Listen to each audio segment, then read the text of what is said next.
நமது இன்றைய நிகழ்வுக்கு செல்வோம். The land acknowledgement. We would like to begin today's event by acknowledging the land on which we gather and which the region of Peel operates is part of the treaty lands and territory of the Mississaugas of the Credit. For thousands of years, indigenous peoples inhabited and cared for this land. In particular, we acknowledge the territory of the Anisinbek, Huron-Wendat, Haudenosaunee, and Ojibwe Chippewa peoples. The land that is home to the Métis and most recently, the territory of the Mississauga of the Credit First Nation, who are direct descendants of the Mississaugas of the Credit. We are grateful to have the opportunity to live and work on this land, and by doing so, give our respect to its first inhabitants. Thank you. இதனைத் தொடர்ந்து நாம் வழமை போல் அகவணக்கத்துடன் இந்த நிகழ்வினை ஆரம்பிப்பதற்கு அகவணக்கத்தினை செய்வதற்கு பாஸ்கரன் சிவசம்பு அவர்களை அகவணக்கத்தை ஆரம்பித்து வைக்குமாறு தாழ்மையுடன் கேட்டுக்கொள்கின்றேன். தமிழீழம் மீட்பு போரில் தமது இன்னுயிரையும் உடலை தாய் மண்ணிற்கும் விதித்த போராளிகள் என மக்கள் அரசுகளின் வன்முறைகளால் பாதிப்புக்கும் அமலம் ஆக்கப்பட்டவர்கள், மாமனிதர்கள், நாட்டு பற்றாளர்கள் யாவரையும் எமது நினைவில் நிறுத்தி ஒரு எமது அமைதி வணக்கத்தை தெரிவித்துக் கொள்வோம். Please join us in a moment of silence for our brave soldiers and the innocent lives lost during the long battle for our own land and the identity. Lives gone missing, great humans and patriotic people affected by the corrupted government. Please.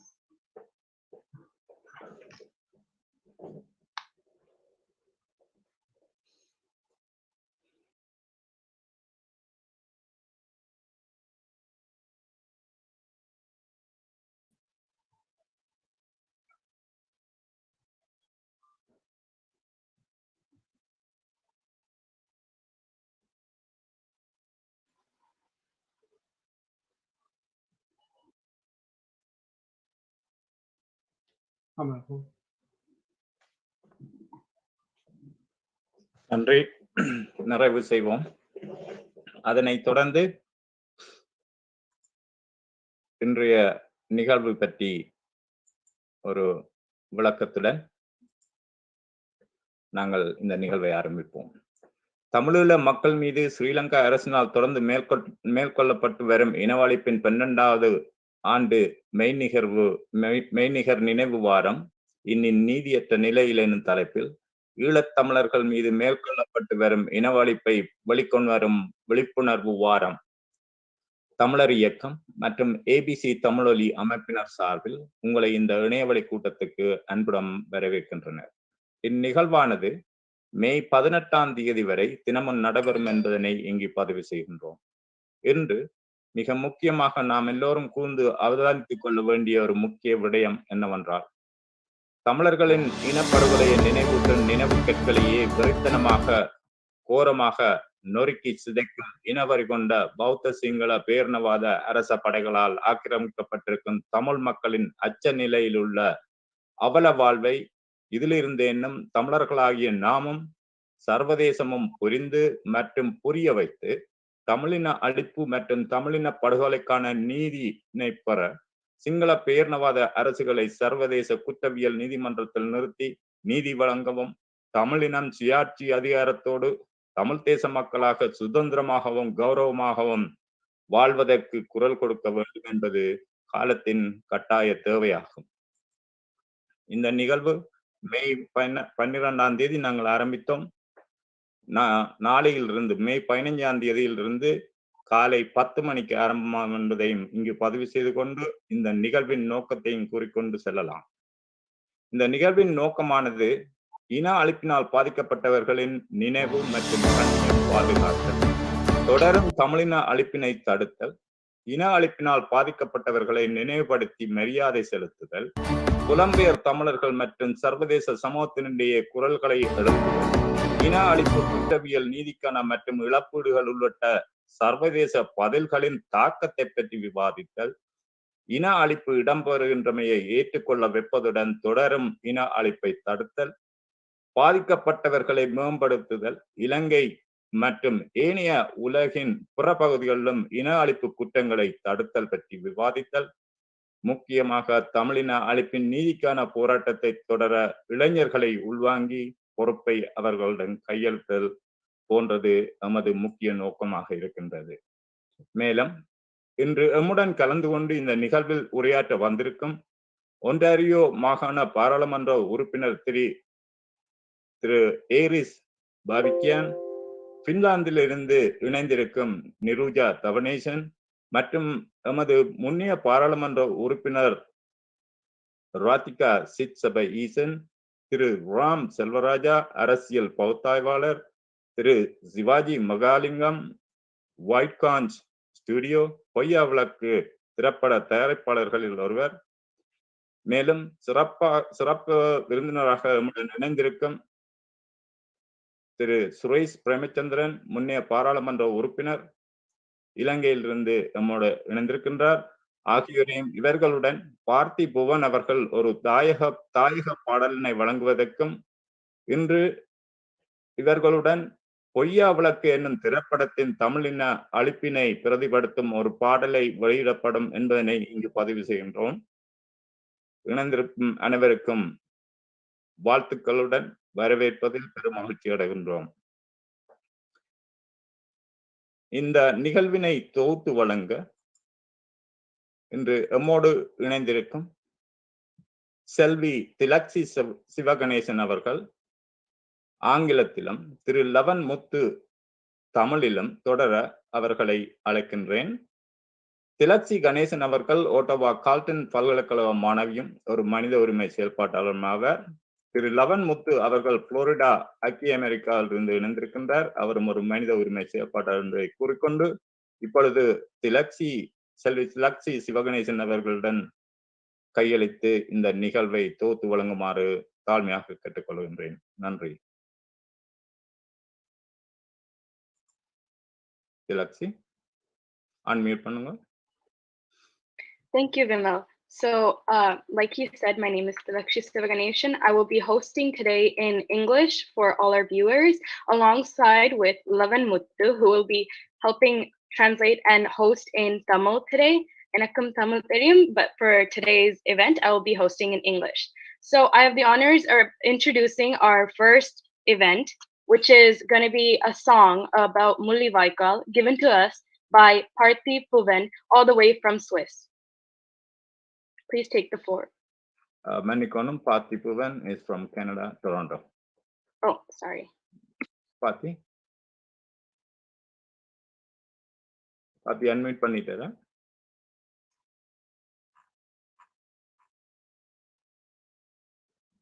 Gomathi இன்னொன்று வந்திருந்தல்ல?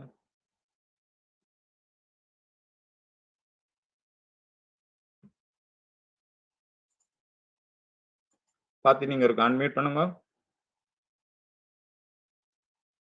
ஒரு unmute பண்ணி தான் இருக்கிறார். இப்பயும் படிக்கல. M Gomathi, right? M கோமதியா? பாத்தி, he cannot hear you. பாத்தி. கேக்குதா? Hello hello. Yes.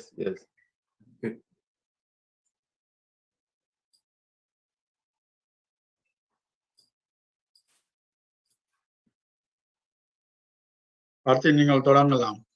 Yes. ஒரே நிமிஷம்.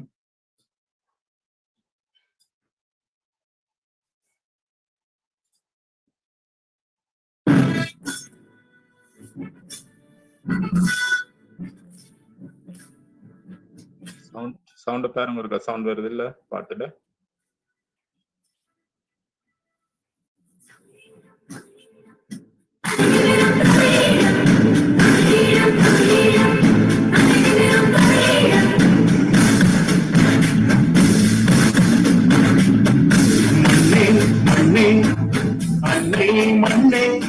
தமிழ் ஈழத்தின் மண்ணிலே பின்னே பின்னே நீங்கும் எல்லாம் கருப்பொலிகளும் கண்ணிலே வாழ்ந்த போதும் உறைந்து கிடந்தோம் வீழ்ந்த போதும் சிதைந்து கிடந்தோம் நந்தியான கடல் சாட்சியே நீனவில்லையே நீனவில்லையே நம்பியே முள்ளி வாழ்கிறான் மண்ணிலையே நம்பே ஆரவில்லையே ஆரவில்லையே துண்டாயமே தூங்கவில்லையே தூங்கவில்லையே வீரம் வீரம் வீரம் கண்ணிலும் இல்லை ஈரம் மண்ணே மண்ணே தன்னை மண்ணே தமிழ் ஈழத்தின் மண்ணிலே பின்னே பின்னே இன்னும் எல்லா பறிப்பொலிகளும் கண்ணிலே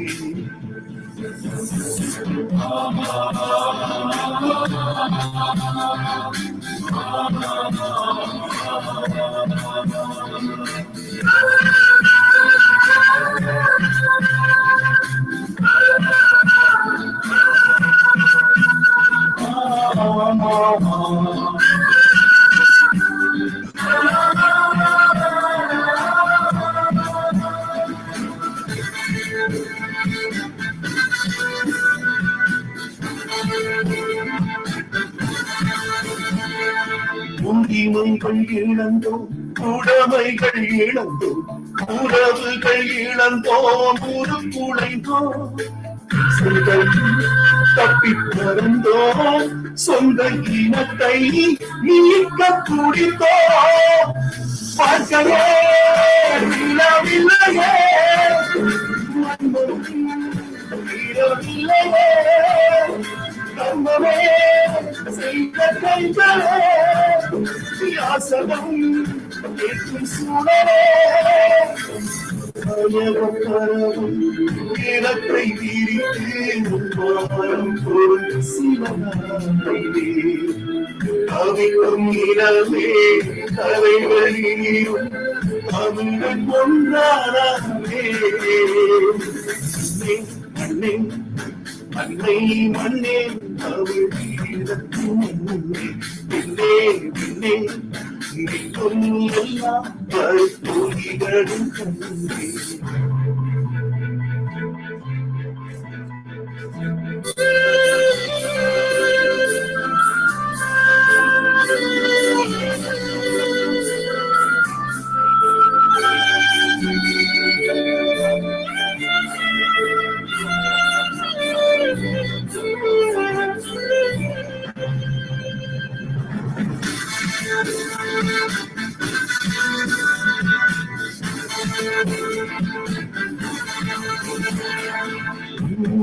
பகிரும் உணர்வுடன் வாழும் தமிழின தலைமுறை கலிக்கடுவே உயிர் துடிப்பே சுதந்திரமோ கண் துடைப்பே நம்மையே நாம் நிற்பது கல்வியா தானே சாத்தியம் நம்மவே எல்லாம் செல்வது காலமே செய்யும் சத்தியம் உணர்ச்சி வீரைகள் மீண்டும் பூக்க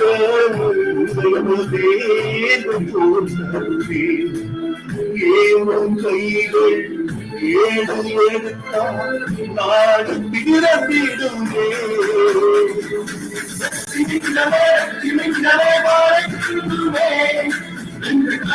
வென்று காட்டுவோம் சாரி நன்றி நன்றி நன்றி மிகவும் உணர்வுபூர்வமான பாடல். Dilakshi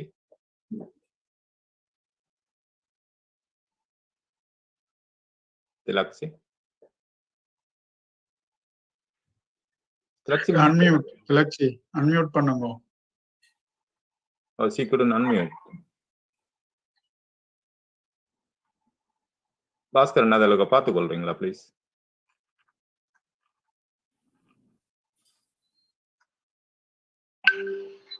Thank you. Sorry, I was not able to unmute right away. But that was a wonderful song sang by Parthi Puven, and it was very emotional. We were able to see that emotion came from your heart, and it was truly beautiful. And it gave wonderful flashbacks to beautiful singers like yourself. Thank you, Parthipuban, for that Mulli Vaikal song. Next up, I have the pleasure of introducing Suresh Premachandran. Suresh Premachandran will be giving us a speech today. Please, Suresh, take the floor. And திரு சுரேஷ் பிரேமச்சந்திரன் அவர்கள் உமது நிகழ்வுக்கு வந்திருக்கின்றார். அதுக்கு மிக்க நன்றி. இந்த நிலைமையிலும் அங்கே தாயகத்தில் இருக்கும் கெடுபிடிகளுக்கு மத்தியிலும் எங்கள் உணர்வு பூர்வமான இந்த நினைவு நாட்களுக்கு வந்திருப்பது மிக்க நன்றியுடன் நாங்கள் அவரை வரவேற்கிறோம். பிரேமச்சந்திரன் அண்ணா, தயவு செய்து ஃப்ளோர் எடுங்கோ. தேங்க்யூ. எல்லோருக்கும் வணக்கம். ஏற்கனவே இந்த நிகழ்வை ஆரம்பிக்கின்ற பொழுது இந்த நிகழ்வினுடைய நோக்கம் என்ன என்பதை விவரித்திருந்தார்கள். 12வது வருடமாக இந்த இனப்படுகொலையினுடைய நாளாக இந்த முள்ளிவாய்க்கால் தினம் அனுஷ்டிக்கப்படுகிறது. இலங்கையில் தொடர்ச்சியாகவே ஒரு பல்வேறுபட்ட கெடுபிடிகள், அரசாங்கத்தினுடைய இராணுவத்தினுடைய அத்துமீறல்கள், அவற்றுடன் தான் இந்த முள்ளிவாய்க்கால் நினைவு தினம் என்பது இலங்கையை பொறுத்தவரையில் நடைபெற்று கொண்டிருக்கின்றது. முல்லைத்தீவு உங்களுக்கு தெரியும், ஏற்கனவே நீதிமன்றம் சென்று அங்கு அடுத்த 22ஆம் தேதி வரை பொது நிகழ்வுகள் நடக்க முடியாது என்று அதற்கு எதிரான நீதிமன்ற ஆணையை போலீசார் பெற்றிருக்கின்றார்கள். ஏற்கனவே ஆயர்கள், பிஷப்ஸ், அவர்கள் வடகிழக்கில் இருக்கக்கூடிய பிஷப்ஸ் ஒன்று கூடி அன்றைய தினம் இரவு 6 மணிக்கு கோயில்களில், தேவாலயங்களில் மணி அடிக்க வேண்டும், தீபம் ஏற்ற வேண்டும் போன்ற பல விஷயங்களை பேசி இருக்கின்றார்கள். ஆகவே ஈழத்தை பொறுத்தவரையில் ஒரு பக்கம் மிக மோசமான ஒரு COVID-19 கொரோனா பிரச்சனைகளுக்குள் நாங்கள் மாற்றப்பட்டிருக்கிறோம் என்பதும், இன்னும் வடகிழக்கை பொறுத்தவரையில் வேக்சின் என்பது இந்த பக்கத்தை இன்னும் வெட்டி பார்க்கவில்லை என்பதும், வடகிழக்கில் மிக அதிகமான நோயாளிகள் நாளாந்தம் இனம் காணப்பட்டு கொண்டிருக்கிறார்கள் என்பதும் ஒரு விடயம். அதே சமயம் அரசாங்கத்தை பொறுத்தவரையில் இராணுவம் அந்த நினைவு ஸ்தூபியை உடைத்தது, நொறுக்கினது போன்ற ஈனச் செயல்கள் நடப்பது என்பது இன்னொரு விடயம். ஆகவே இவற்றின் மத்தியில் தான் ஈழத்தை பொறுத்தவரையில் இந்த முள்ளிவாய்க்கால் நினைவு தினம் என்பது அல்லது ஒரு இனப்படுகொலையினுடைய நினைவு தினம் என்பது நினைவு கூறப்படுகின்றது. முக்கியமாக இதில் இறந்து போனவர்களை கௌரவிப்பது, நினைவு கூர்வது என்பதற்கு அப்பால் இதில் பாதிக்கப்பட்ட மக்களுக்கான நீதி என்பது, இது உண்மையாகவே இலங்கையில் ஒரு இனப்படுகொலை நடைபெற்றது என்பதை இந்த உலக நாடுகள் ஏற்றுக்கொள்வதற்கு இன்னும் எவ்வளவு காலம் செல்லும். ஏனைய நாடுகளை பொறுத்தவரையிலும் கூட அவர்கள் பல வருஷங்கள், 50-100 வருஷங்கள் காத்திருந்து தங்களது அதாவது இனப்படுகொலை நடைபெற்றது என்பதை ஆர்மேனியா போன்ற நாடுகள் அண்மையில் தான் அதனை வெளிக்கொண்டிருக்கின்றார்கள். ஆகவே முதலாவதாக உள்ள முக்கியமான விஷயம், இலங்கையில் ஒரு இனப்படுகொலை நடைபெற்றது என்பதை அழிந்து போகாமல் அல்லது நூர்ந்து போகாமல் அதனை வைத்துக் கொள்வது என்பது ஈழத்திலும் சரி, புலம்பெயர் தேசங்களிலும் சரி, நிச்சயமாக இப்ப என்னை போன்ற எங்களுடைய ஜெனரேஷன் அல்லது எங்களுக்கு அடுத்து வரக்கூடிய ஜெனரேஷனுக்கு பிற்பாடு தொடர்ந்தும் இது மக்களுடைய மனதில் இருக்க வேண்டும். பாதிக்கப்பட்ட மக்களுக்கு நீதி வேண்டும். ஒரு இனப்படுகொலை என்பது இந்த நாட்டில் நடைபெற்றிருக்கிறது, அதிலிருந்து அவர்களுக்கு ஒரு பரிகார நீதி தேவை போன்ற விஷயங்களை செயற்படுத்த வேண்டுமாக இருந்தால், எமது பரம்பரை மத்தியில், எமது இளைஞர்கள் அல்லது இளையோர்கள் மத்தியில் இது ஒட்டுமொத்தமாக ஒரு ஒரு ஒரு ஒட்டுமொத்த சமுதாயத்திலும் இது ஒரு நேறு பூத்த நெருப்பாக தொடர்ந்து எரிந்து கொண்டிருக்க வேண்டும் என்று சொன்ன அந்த தேவை என்பது இருக்கின்றது. ஆகவேதான் இப்ப கனடாவிலும் ஒன்டாரியோ மாகாணத்தில் இதனை ஒரு வாரத்திற்கு அனுப்பிப்பதற்கான ஒரு சட்டப்பூர்வமான நிலையை உருவாக்கி இருக்கிறார்கள். ஆகவே அதே போன்று சகல நாடுகளிலும் தமிழ் மக்கள் இப்பொழுது பரந்துபட்டு பல்வேறுபட்ட ஐரோப்பிய, அமெரிக்க, ஆசிய நாடுகளில் வாழ்கின்றார்கள். ஆகவே அந்த வகையில் அந்தந்த நாடுகளில் இவை கடைபிடிக்கப்பட வேண்டியதனுடைய தேவை என்பதை நாங்கள் ஆத்மார்த்தபூர்வமாக புரிந்து கொள்ள வேண்டும் என்பது ஒரு முக்கியமான விடயம். அது மாத்திரமல்லாமல் இந்த இந்த இந்த இந்த விடயத்தில் தொடர்ச்சியாக இந்த விஷயங்களை முன்னெடுத்து செல்வதற்கு நாங்கள் எவ்வாறு செயற்பட வேண்டும், வெறுமனே நினைவு கூறுதலுடன் இந்த விஷயங்கள் என்பது முடிந்து போகாமல் இதனை அடுத்த கட்டங்களுக்கு நகர்த்துவதற்கான செயற்பாடுகள் ஈழத்திலும் சரி ஏனைய புலம்பெயர் நாடுகளிலும் சரி இவற்றை எவ்வாறு செயற்படுத்துவதற்கான திட்டங்கள் என்ன, நடவடிக்கைகள் என்ன, இதற்கான கூட்டு முயற்சிகள் என்ன என்பது பற்றி ஆலோசிக்க வேண்டிய ஒரு காலகட்டம். நான் நம்புகின்றேன், எனது 40 வருஷ கால ஒரு பொலிட்டிகோ மிலிட்டன் ஆர்கனைசேஷனில் இருந்தவன், ஒரு கடந்த 18-20 வருஷமாக ஸ்ரீலங்கா பாராளுமன்றத்தில் அங்கம் வகித்தவன், பல்வேறுபட்ட அனுபவங்களினுடைய அடிப்படையில் நான் சொல்வதாக இருந்தால் நிச்சயமாக இந்த விஷயங்களை முன்னெடுத்து செல்வதற்கான ஒரு தயாரிப்பு வேலைகளை அல்லது அதற்கு தகுந்தவர்களாக எங்களை மாற்றிக்கொள்வதில் நாங்கள் இன்னும் பலவீனமாக இருக்கிறோம் என்று நான் நம்புகின்றேன். ஏனென்றால் முக்கியமாக உங்களுக்கு தெரியும், எல்லோரும் சொல்வார்கள் மாற்றம் ஒன்றை தவிர எல்லாமே தொடர்ந்து மாறிக்கொண்டுதான் இருக்கும். அதே போல எமது யுத்தம் ஆரம்பிக்கப்பட்ட காலகட்டம் அல்லது இந்த போராட்டம் ஆரம்பிக்கப்பட்ட காலகட்டம், அப்பொழுது இருந்த சர்வதேச நிலைமைகள், இப்பொழுது இருக்கக்கூடிய சர்வதேச நிலைமைகள், இந்த ரீஜனல் அதாவது இந்த ஏசியா பசிபிக் ரீஜனில் நடந்து கொண்டிருக்கக்கூடிய மாற்றங்கள், இந்த மாற்றங்களை எங்களுக்கு சாதகமாக கையாள்வதற்கான தேவைகள், அதனை எவ்வாறு கையாளப் போகின்றோம், அதற்கான கூட்டு முயற்சிகள் என்ன, அது தனித்தனியாக கையாள்வது எவ்வளவு தூரம் பாதிப்புகளை உருவாக்கும். ஆகவே ஒரு கூட்டாக ஒரு கொள்கை ரீதியான முடிவுகள் எடுத்து இதை எவ்வாறு செயற்படுத்த போகிறோம் என்பது இன்றைய காலகட்டத்தில் முக்கியமாக எல்லோரும் சிந்தனை கருக்க வேண்டிய ஒரு விடயமாக நான் கருதுகின்றேன். ஆகவே நாங்கள் ஒரு பக்கம் ஒரு இனப்படுகொலை சம்பந்தமான விஷயத்தில் நாங்கள்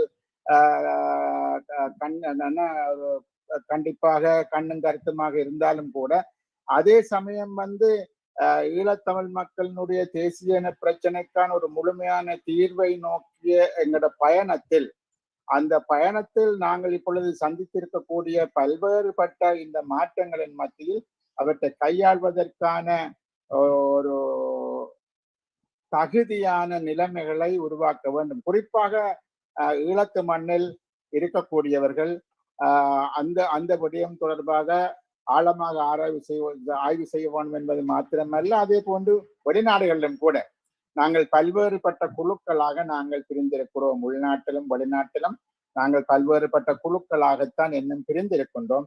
ஆகவே அதே சமயம் நாங்கள் ஒரு சர்வதேச சூழலை கையாள்வதற்கான தேவையும் எமக்கு இருக்கின்றது. அது ஒரு பூகோள ரீதியான ஒரு குளோபல் பொலிட்டிக்ஸ் என்ற அடிப்படையிலும் சரி, ரீஜனல் பொலிட்டிக்ஸ் என்று சொன்ன அடிப்படையிலும் சரி, நிச்சயமா உங்களுக்கு தெரியும் ஸ்ரீலங்காவினுடைய ஒரு ஸ்ட்ராட்டஜிக் பொசிஷனும் இன்றைக்கு அதனால் இன்று ஏற்பட்டிருக்கக்கூடிய பல்வேறுபட்ட பிரச்சனைகளும் இதை நிச்சயமாக நாங்கள் ஒரு சர்வதேச ஊராட்டத்துக்குள் இலங்கை சிக்கப்பட்டிருக்கிறது என்பதும், இதனை தமிழ் மக்களுக்கு சாதகமாக நாங்கள் எவ்வளவு தூரம் பயன்படுத்த போகின்றோம் நான் நம்புகின்றேன். இதில் காலத்தினுடைய தேவையும் முக்கியமான விஷயமும் என்னவென்றால், நிச்சயமாக இவ்வாறான சூழலில் தமிழ் மக்களுக்கான விஷயங்களை கையாள்வதற்கான ஒரு வினைத்திறன் கொண்ட ஒரு அமைப்பு முறை ஒன்றை நாங்கள் உருவாக்கி கொள்வதென்பது. இது நிச்சயமாக பிரிந்து நின்று குழுக்களாக செய்ய முடியாது. ஒரு இது தனிப்பட்ட குழுக்களினுடைய ஈகோ சம்பந்தமான விஷயங்கள் அல்ல. இது உண்மையாகவே ஒட்டுமொத்தமாக ஈழத்து மண்ணில் வாழக்கூடியவர்களுடைய இடுப்பு சம்பந்தமானது, அவர்களுடைய எதிர்காலம் சம்பந்தமானது. அவர்கள் இந்த மண்ணில் தொடர்ந்தும் கௌரவமாக வாழ வேண்டுமாக இருந்தால் அவர்களுக்கு அதற்கான ஒரு நீதி, அதற்கான ஒரு கௌரவத்துடனும் பாதுகாப்புடனும் தங்களது பிரச்சனைகளை தாங்களே கையாளக்கூடிய அவர்கள் இருக்க வேண்டுமாக இருந்தால் அதற்கான பொறிமுறைகளை உருவாக்குவதற்கான சூழல்கள் தோன்றிக் கொண்டிருப்பதாக நான் நம்புகின்றேன். ஆகவே அந்த வகையில் நான் இந்த ஒரு விடயத்தை மாத்திரம் உங்களது ஆலோசனைக்கு விட்டு செல்ல விரும்புகின்றேன். பல்வேறுபட்ட விஷயங்கள் இருந்தாலும் கூட காலத்தினுடைய தேவை, காலத்தினுடைய முக்கியத்துவம், மாற்றங்கள் இவை முக்கியமானவை. இவற்றை உணர்ந்து நாங்கள் அனைவரும் செயற்பட வேண்டும் என்றுதான் நான் நம்புகின்றேன். நான் நீண்ட நேரம் பேசுவதன் பல பேர் எனக்கு தெரியும் இதில் பேச இருப்பதன் காரணமாக இந்த ஒரு செய்தியை மாத்திரம் நான் உங்களுக்கு முன்வைத்து அதனை செயற்படுத்துவதற்கு இதனை கையாளக்கூடிய நீங்கள் உட்பட புலம்பெயர் நாடுகளிலும் ஈழத்திலும் இதனை எவ்வாறு ஒரு கூட்டாக இணைந்து செயற்படுவது, தனிப்பட்ட ஒவ்வொரு குழுக்கள், அமைப்புகள், இயக்கங்கள், கட்சிகள்னா நான் நம்புகின்றேன் உள்நாட்டிலும் வெளிநாட்டிலும் பல நூறு அமைப்புகள் இருக்கின்றன. ஆகவே அந்த வகையில் அவை எல்லாம் எவ்வளவு தூரம் எங்களுக்கு இவ்வாறு சிதறப்பட்டிருப்பது என்பது எவ்வளவு தூரம் சரியானது என்பதை நாங்கள் கணக்கில் எடுத்துக்கொண்டு நாங்கள் இலங்கையை பொறுத்தவரை இப்பொழுது தேர்தல் காலங்கள் அல்ல, தேர்தல்கள் என்பதென்ற அனைத்தையும் நாங்கள் ஓரங்கட்டி வைத்துவிட்டு இன்றைய தமிழ் மக்களினுடைய இந்த நிலைமைகளை கையாளக்கூடிய அந்த ஒரு விஷயத்தை மாத்திரம் நாங்கள் மனதில் வைத்துக் கொண்டு செயற்பட வேண்டிய காலகட்டம் என்று நம்புகின்றேன். அதற்கான முன்முயற்சிகளை இந்த முள்ளிவாய்க்கால் நினைவுத்தின காலகட்டத்தில் உங்களோடு பகிர்ந்து கொண்டமைக்கு எனக்கு ஒரு சந்தர்ப்பம் தந்தமைக்கும் நன்றி கூறி விடைபெறுகின்றேன். நன்றி. Thank you, Suresh Premachandran. That was a wonderful speech, and we're glad that you were able to speak even through this hard times with COVID all the way across the country and coming today. Just for our English viewers, I'm just going to give a brief short summary of what he had to say. So he mentioned the restrictions by the government that is being placed now, and how the Mullivaikkal Memorial was destroyed recently. And he asked the question, how long will it take for justice, for us Tamil people to receive justice? And he said we need to first acknowledge that this was a Tamil genocide. And he also mentioned that the fire needs to be passed on to the next generations for change. And he acknowledged the new legal proceedings that changed in Ontario, Canada, Bill 104, and how that was a step forward. And he says we should not only remember what happened, but also think of next moves and how to move forward and come together as one, because we have a lot in stake for Tamil people and we need change. So that was a brief summary for everyone listening. Thank you, Suresh Premachandran. And now I have the pleasure of introducing Radhika Sitsabesan, who will be giving us a speech on Mullivaikkal Tamil's genocide. Levin, please translate in Tamil. Thank you. Yes. திருமதி ராதிகா சிட்சபேசன் அவர்கள் கனடாவின் பாராளுமன்ற உறுப்பினராக இருந்தவர். தற்போது எங்கள் நிகழ்வுக்கு ஒரு சிறப்புரை வழங்க வந்திருக்கின்றார். அவரை நாங்கள் அன்புடன் வரவேற்று அவரது சொற்பொழிவை கேட்போம். நன்றி.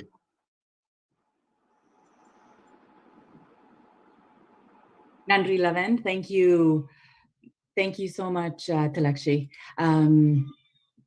What we heard this week in 2009, the Provisional Hospital in Mullivaikkal faces numerous problems as it has become the main target of the Sri Lankan army, as cited by the TYO UK. The US State Department, as quoted by the Tamil Guardian, heavy shelling with an estimated 1,000 killed and another estimated 1,000 injured. The embassy in Colombo has reported that heavy shelling occurred in the no-fire zone, killing at least 300 civilians.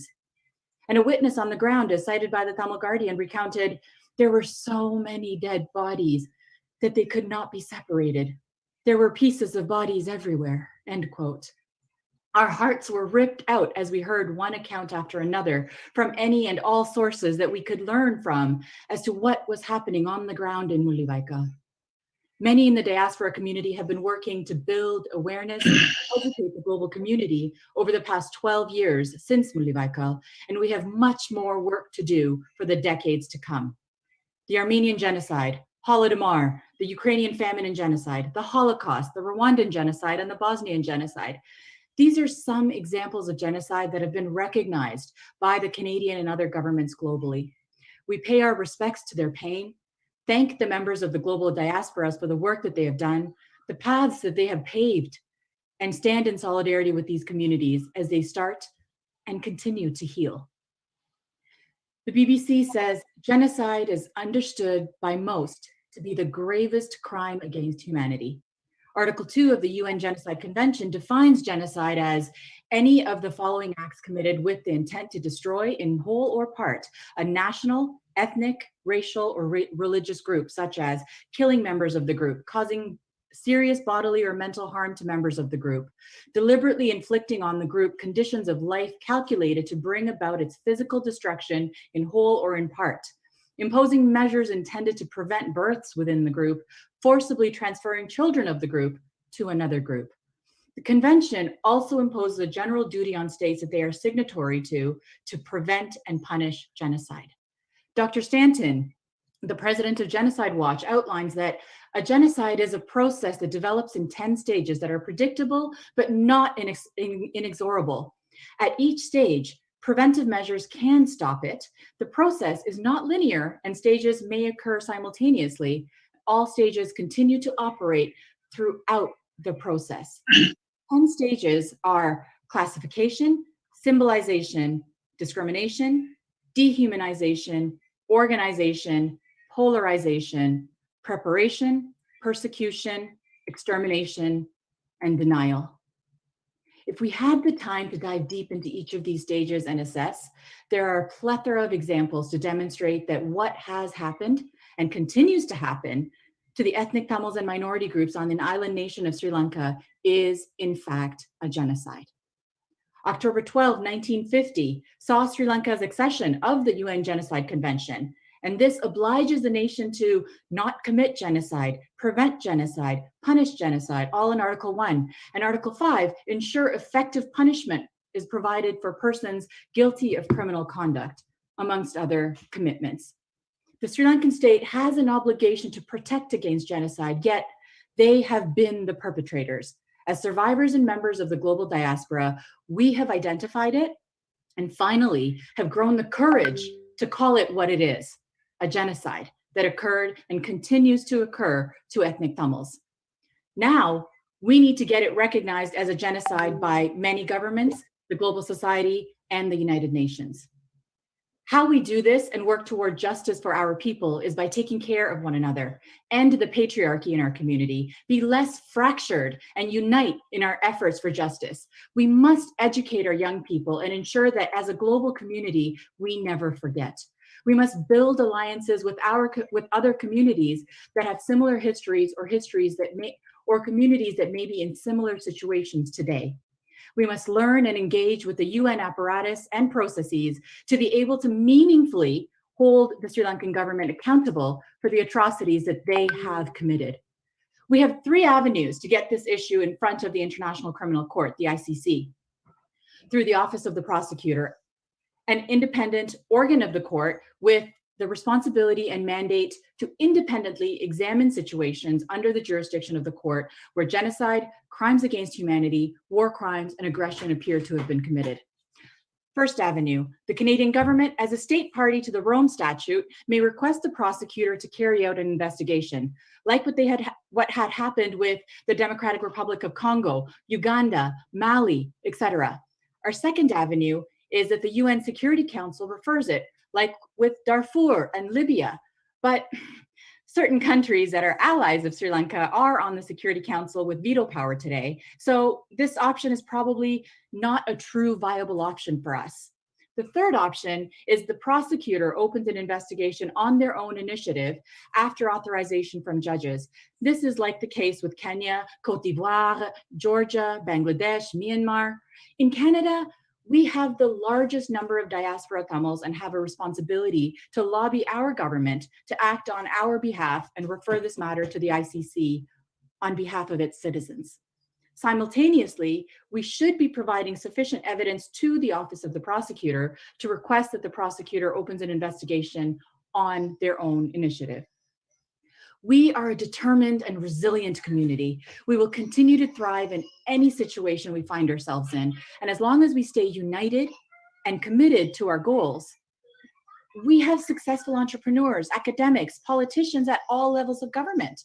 Though this year has been one where we continue to witness the ongoing nature of the genocide by the Sri Lankan government, we do have allies and the global community is starting to take heed. This year, January 8th, the Jaffna University Memorial was destroyed. January 20th, though, we saw that the city of Brampton unanimously voted to build a memorial to commemorate the Tamil lives that were lost in the war. April of this year, after successfully establishing the Tamil chair at Harvard previously, the Tamil chair at University of Toronto was created. May 10th, a few days ago, the Mullivaikkal Muttra monument was destroyed and the memorial stone was stolen. But May 12th, Bill 104 received royal assent. This is the Tamil Genocide Education Week Act, which establishes that 7 days each year in Ontario, Ontarians are encouraged to educate themselves about and maintain their awareness of the Tamil genocide and other genocides that have occurred in world history. These are small victories for our community to ensure that Tamil stays relevant and doesn't get killed off as we work towards the genocide recognition. We can take solace in knowing that with prudence and consistency, it is possible. It's only last month that the Armenian genocide was recognized by the USA, some 106 years after the fact. The work ahead of us will not be easy, will be long, hard, and painful, but it's nothing compared to what those who came before us have had to endure, especially nothing compared to those who have paid the ultimate price. I have no doubt of the strength and determination of our people, and we will ensure that we can achieve this acknowledgement of genocide and recognition that it is truly a genocide that has happened and continues to happen as long as we continue to build and work together as a global society. Thank you very much.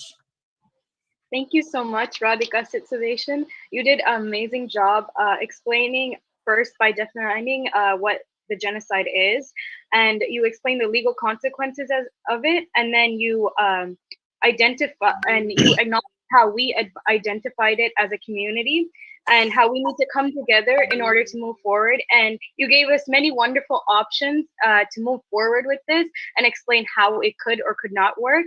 And you presented amazing artifacts, including how the recent Mullivaikkal Memorial was destroyed and how the Bill of 4 was passed and how that is artifacts that we can use. So thank you for that wonderful speech and explanation of it. And you ended off with such a good note of we can acknowledge that this is the genocide and move forward, which I think is very important. So thank you so much, Radhika Sitsavation.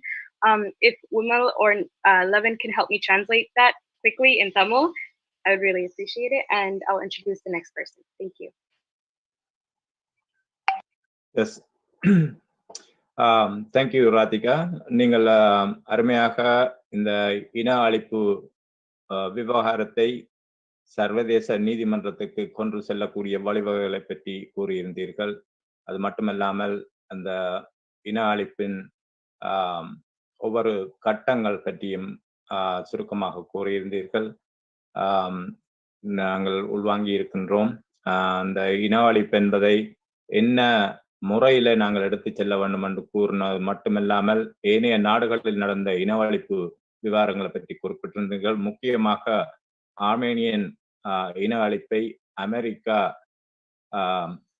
அதை ஏற்றுக்கொண்டது 106வது வருடத்தில் ஏற்றுக்கொண்டிருக்கின்றது என்று கூறியிருந்தீர்கள். மிக முக்கியமான ஒரு விடயம் நாங்கள் அவதானிக்க வேண்டும். அதாவது இந்த இன அழிப்புக்கான நீதிக்கான போராட்டம் ஒரு நீண்ட போராட்டம் என்பதையும் நீங்கள் குறிப்பிட்டிருந்தீர்கள். நன்றி. அது எங்களுக்கு ஒரு உதாரணமாக நாங்கள் எடுத்து இதை இடைவிடாது போராடி எம்முடைய இனம் இறந்த எமது உறவுகளுக்கான காணாமல் போன மற்றும் இறந்த உறவுகளுக்கான நீதியை பெற்றுக் கொடுக்கக்கூடிய வகையில் எமது இளையோர்கள் சேர்ந்து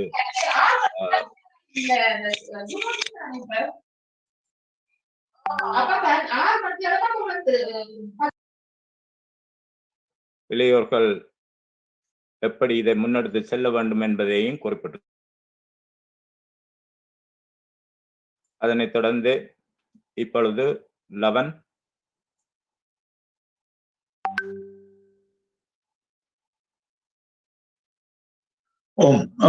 நன்றி ராதிகா சிட்சபேஷன்.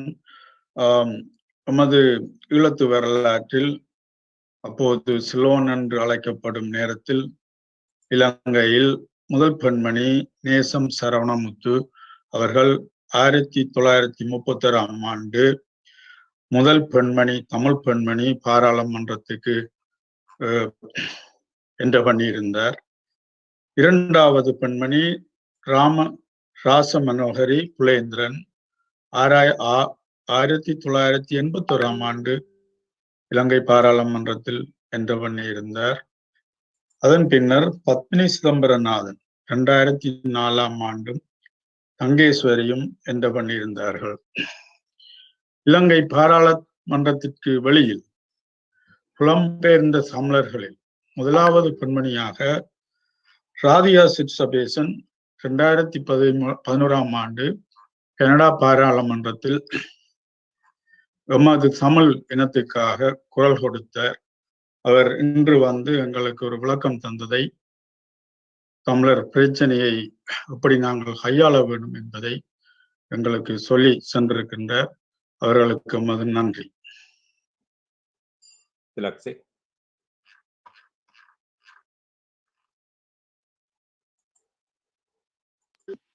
நன்றி. அடுத்ததாக Pratheevan Damodaran is giving us a wonderful speech. மன்னிக்க வேண்டும், பிரதீபன் தவிர்க்க முடியாத காரணத்தினால் இன்று அவர் வந்திருக்கிறார். வந்திருக்கிறாரா? ஓம் ஓம் ஓம். ஓகே, அன்மியூட் பண்ணீங்களா அவரை?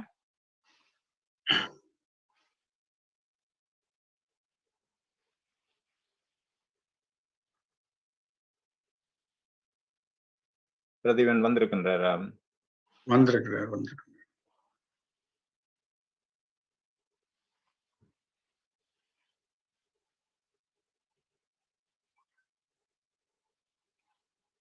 பிரதீபன் அன்மியூட் பண்ணுங்க உங்களை. ஓகே, அன்மியூட் பண்ணிட்டேன். வணக்கம் அனைவருக்கும் வணக்கம். நான் தாமோதரம் பிரதீபன், ஈழத்திலிருந்து, இலங்கையிலிருந்து கிழக்கு மாகாணம் அம்பாறை மாவட்டத்தில் இருந்து நடக்கிறேன். முதல்ல இந்த ஏற்பாடுகள் ஒழுங்கமைக்கப்பட்டிருக்கின்றது. அதற்கு அந்த ஒழுங்கமைப்பு குழு நான் நன்றி சொல்ல வேண்டும். அதற்காக கடமைப்பட்டிருக்கின்றேன். காரணம், முள்ளிவாய்க்கால் பேரவலம் தொடர்பாக தொடர்ச்சியாக ஒரு வார காலமாக இவ்வாறான நிகழ்வுகள் நடத்தப்பட வேண்டிய தேவை ஒன்று என்று இளையோர்கள் மத்தியிலும் உணரப்பட்டிருக்கின்றது. அதனால் இவ்வாறான ஏற்பாட்டிற்காக முதலில் நான் நன்றி கூறிக்கொண்டு, அனைவருக்கும் தெரிந்திருக்கும் முள்ளிவாய்க்கால் நினைவு தூவி கூட என்று தகர்க்கப்பட்டிருக்கின்றது. இவ்வாறு பல விடயங்கள் இங்கே அரங்கேறி கொண்டிருக்கின்ற அந்த மாதிரியான சின்ன சின்ன சந்தர்ப்பங்களில் மாத்திரமே இன்று இருக்கின்ற இளையோருக்கு அது என்ன என்கின்ற ஒரு கேள்வியும், முள்ளிவாய்க்கால் நினைவு தினம் என்றால் என்ன, முள்ளிவாய்க்காலில் என்ன நடந்தது என்கின்ற கேள்வியை கேட்கக்கூடியவர்களாக இன்று இளையவர்கள் ஒரு சிலர் இருப்பது கவலைக்குரிய விடயம். அந்த விடயங்களுக்கு இவ்வாறான நிகழ்வுகள் அவர்களை இன்னும் இந்த விடயத்திலே ஆழமாக அறிவை பெற்றுக் கொள்ளக்கூடியதாக இருக்கும் என்று நினைக்கின்றேன். அதுக்கு நிச்சயமாக இங்கே இலங்கையில இருந்து இருக்கக்கூடிய பாதுகாப்பு கடுபிடிகளுக்கு மத்தியிலே நாங்கள் எங்களால் முடிந்த பணியை செய்து கொண்டிருக்கின்றோம். இப்போதும் கூட ஒவ்வொரு தினமும் கூட நாங்கள் தொடர்ச்சியாக பாதுகாப்பு தரப்பினருடைய தொடர் அச்சுறுத்தல்களோடு இந்த விடயங்களை முன்னெடுத்துக் கொண்டிருப்பது எல்லோருக்கும் தெரியும். எனவே இங்கே பலர் முக்கியமானவர்கள் இருக்கின்றீர்கள். முதலாவதாக புலம்பெயர் தேசத்திலே இருக்கின்ற சுரேஷ் பிரேமச்சந்திரன் கூறியது போன்று புலம்பெயர் தேசத்திலே இருக்கின்ற உறவுகள் முதலிலே தமிழர்களாக ஒரு நிலைப்பாட்டுக்குள்ளே ஒரு சுற்று வட்டத்திற்குள்ளே வர வேண்டிய ஒரு தேவை இருக்கின்றது, உணரப்பட்டிருக்கின்றது. அதே போன்று அதற்கு அடுத்ததாக ஈழத்திலும் கூட அங்கே இருக்கின்ற புலம்பெயர் தேசத்தில் இருக்கின்ற உறவுகளுடைய பலம்தான் எங்களுடைய பலமாக இருக்கும். அங்கே நாங்கள் பல பிரிவுகளாக பல அமைப்புகளாக பிரிந்து நின்று எங்களுடைய செயற்பாடுகளை முன்னெடுக்கின்ற போது இங்கு அந்த பலம் அவ்வளவு பலமாக இருக்காது, ஒன்றிய பலமாகவே காணப்படும். எனவே இது என்னுடைய பார்வைக்கு இருக்கின்ற விடயத்தை நான் கூறுகின்றேன். இதுல இன்னும் ஒரு விடயத்தையும் கூற வேண்டும். இங்கே இருக்கின்ற எங்களுக்கு இருக்கக்கூடிய பாதுகாப்பு கடுபிடிகள் தொடர்பிலே சட்ட ரீதியான சில விடயங்களை, பாதுகாப்பு ரீதியான ஒழுங்கமைப்புகளை நாங்கள் முன்னெடுப்பதற்கான ஆலோசனைகளையும் அதற்கான ஒழுங்கமைப்புகளையும் கூட புலம்பெயர் தேசத்தில் இருக்கக்கூடிய உறவுகள், அதே போன்று ஈழத்தில் இருக்கக்கூடிய அரசியல் தலைமைகள் தமிழ் உணர்வோடு கட்சி பேதங்களுக்கு அப்பால் ஒன்றிணைந்து எங்களுக்காக ஏற்படுத்தி கொடுக்க வேண்டும்.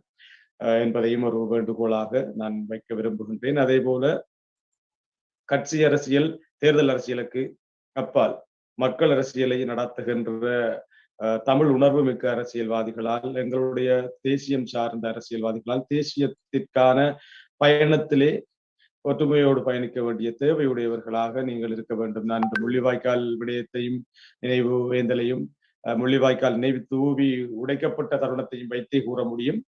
எங்களுடைய தேசியம் சார்ந்த கட்சிகள் 2-3 பிரிவினர்களாக கருத்துக்களை வெளியிடுவது, ஒவ்வொரு பிரிவினர் ஒவ்வொரு மீது குற்றம் சாட்டி கொண்டிருப்பதையும் தவிர்த்து, அதை விடுத்து அடுத்த தலைமுறைக்கு ஒரு சரியான, ஒரு கட்டுக்கோப்பான, நீதியான, நேர்மையான ஒரு விடயத்தை அல்லது எங்களுடைய இன அழிப்பு சார்ந்த விடயத்தை தெளிவூட்ட வேண்டிய தேவையுடையவர்கள், தெளிவூட்ட வேண்டியவர்கள் நீங்கள் முதலிலே ஒற்றுமையாக வேண்டும்.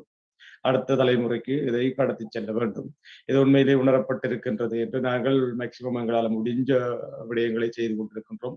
என்றும் கூட நாங்கள் எங்களுக்கு எட்டிய ஒரு சிந்தனை, முள்ளிவாய்க்கால் நினைவு தினம் வருகின்ற போது அல்லது அந்த மே மாதத்தில் மாத்திரம் இந்த விடயத்தை நாங்கள் நினைவு கூறுகின்ற அல்லது அடுத்த தலைமுறைக்கு கடத்த வேண்டும் என்கின்ற ஒரு எண்ணத்தை வைத்திருப்பதை விட தொடர்ச்சியாக இந்த பணியை நாங்கள் முன்னெடுக்க வேண்டும். அதை புலம்பெயர் தேசத்து மக்களும் செய்ய வேண்டும். என்னை பொறுத்தவரையில் புலம்பெயர் தேசத்திலே அதை செய்யக்கூடிய வாய்ப்புகள் இருக்கும், செய்து கொண்டு இருக்கின்றீர்கள். எங்கு அந்த வாய்ப்பு குறைவாக இருக்கின்றது பாதுகாப்பு காரணங்களால், ஆனாலும் நாங்களும் செய்து கொண்டிருக்கின்றோம். உங்களுடைய அழுத்தங்கள் கூடாக, உங்களுடைய ஒத்துழைப்புக்கூடாக நாங்கள் செய்ய முடியும். எனவே உங்களுடைய பங்களிப்பு இந்த விடயத்திலே மிக அதிகமாக இருக்கும். அதே நேரம் நான் இன்று காலையும் நேற்றும் கூட விமல் அண்ணாவோடும் பேசியிருந்தேன். இந்த இன்றைய நிகழ்வுக்கான போஸ்டர் தயாரிக்கப்பட்டிருந்த போது என்னுடைய புகைப்படமும் இடப்பட்டு அதிலே அச்சிடப்பட்டிருந்த சில வார்த்தைகளை இங்கே இலங்கை அரசு தடுத்து வைத்திருக்கின்ற வார்த்தைகள், அதனால் எனக்கு பாதுகாப்பு அச்சுறுத்தல் வரக்கூடும் என்று இன்று பிற்பகல் எனக்கு தொலைபேசி அழைப்பு புலனாய்வாளர்களால் வந்திருந்தது. இவ்வாறான ஏற்பாடுகள், ஒழுங்கமைப்புகள் நீங்கள் செய்து கொண்டிருக்கின்றீர்கள், எங்கே செய்ய போகின்றீர்கள், என்ன செய்ய போகின்றீர்கள், உங்களுடைய இலக்கு என்ன, இவ்வாறான கேள்விகள். அவர்களிடம் நான் கூறியது, இது திட்டமிடப்பட்ட ஒரு இன அவலம், பேரவலம், இன அழிப்பு. அதில் எங்களுடைய உறவுகளும் அளிக்கப்பட்டிருக்கின்றார்கள். எங்களுக்கு உரிமையும் கடமையும் இருக்கின்றது இதை நினைவு கூறுவதற்கு. இது எங்களுடைய அடுத்த தலைமுறைக்கு கடத்த வேண்டிய கடமையும் இருக்கின்றது. இதை நாங்கள் செய்து கொண்டிருக்கின்றோம். இதில் நீங்கள் குறிப்பிட கூடாது, தேவையும் இல்லை. நாங்கள் அரசுக்கு எதிராக இதை செய்கின்றோம் என்கின்ற சிந்தனையை நிறுத்தி நாங்கள் ஒரு இனம் அளிக்கப்பட்டதை நினைவு கூறுகின்றோம், அதை அஞ்சலிக்கின்றோம், அவ்வளவுதான். இதை நீங்கள் உள்நாட்டு பொறிமுறை அமைத்த போது எங்களுக்கான சரியான தீர்வுகளை வழங்கியிருந்தால் நாங்கள் சர்வதேசத்திடமோ குற்றவியல் நீதிமன்றத்திடமோ செல்வதற்கான பிரேரணியையோ அல்லது வேண்டுகோளையோ வைக்க வேண்டிய தேவையில்லை. அதே போன்று இவ்வாறு எங்களை அச்சுறுத்துகின்ற விடயங்களை நிறுத்துகின்ற பட்சத்திலும் நாங்கள் அவைகளை முன்னிறுத்த வேண்டிய தேவையில்லை என்று கூறியிருக்கோம்.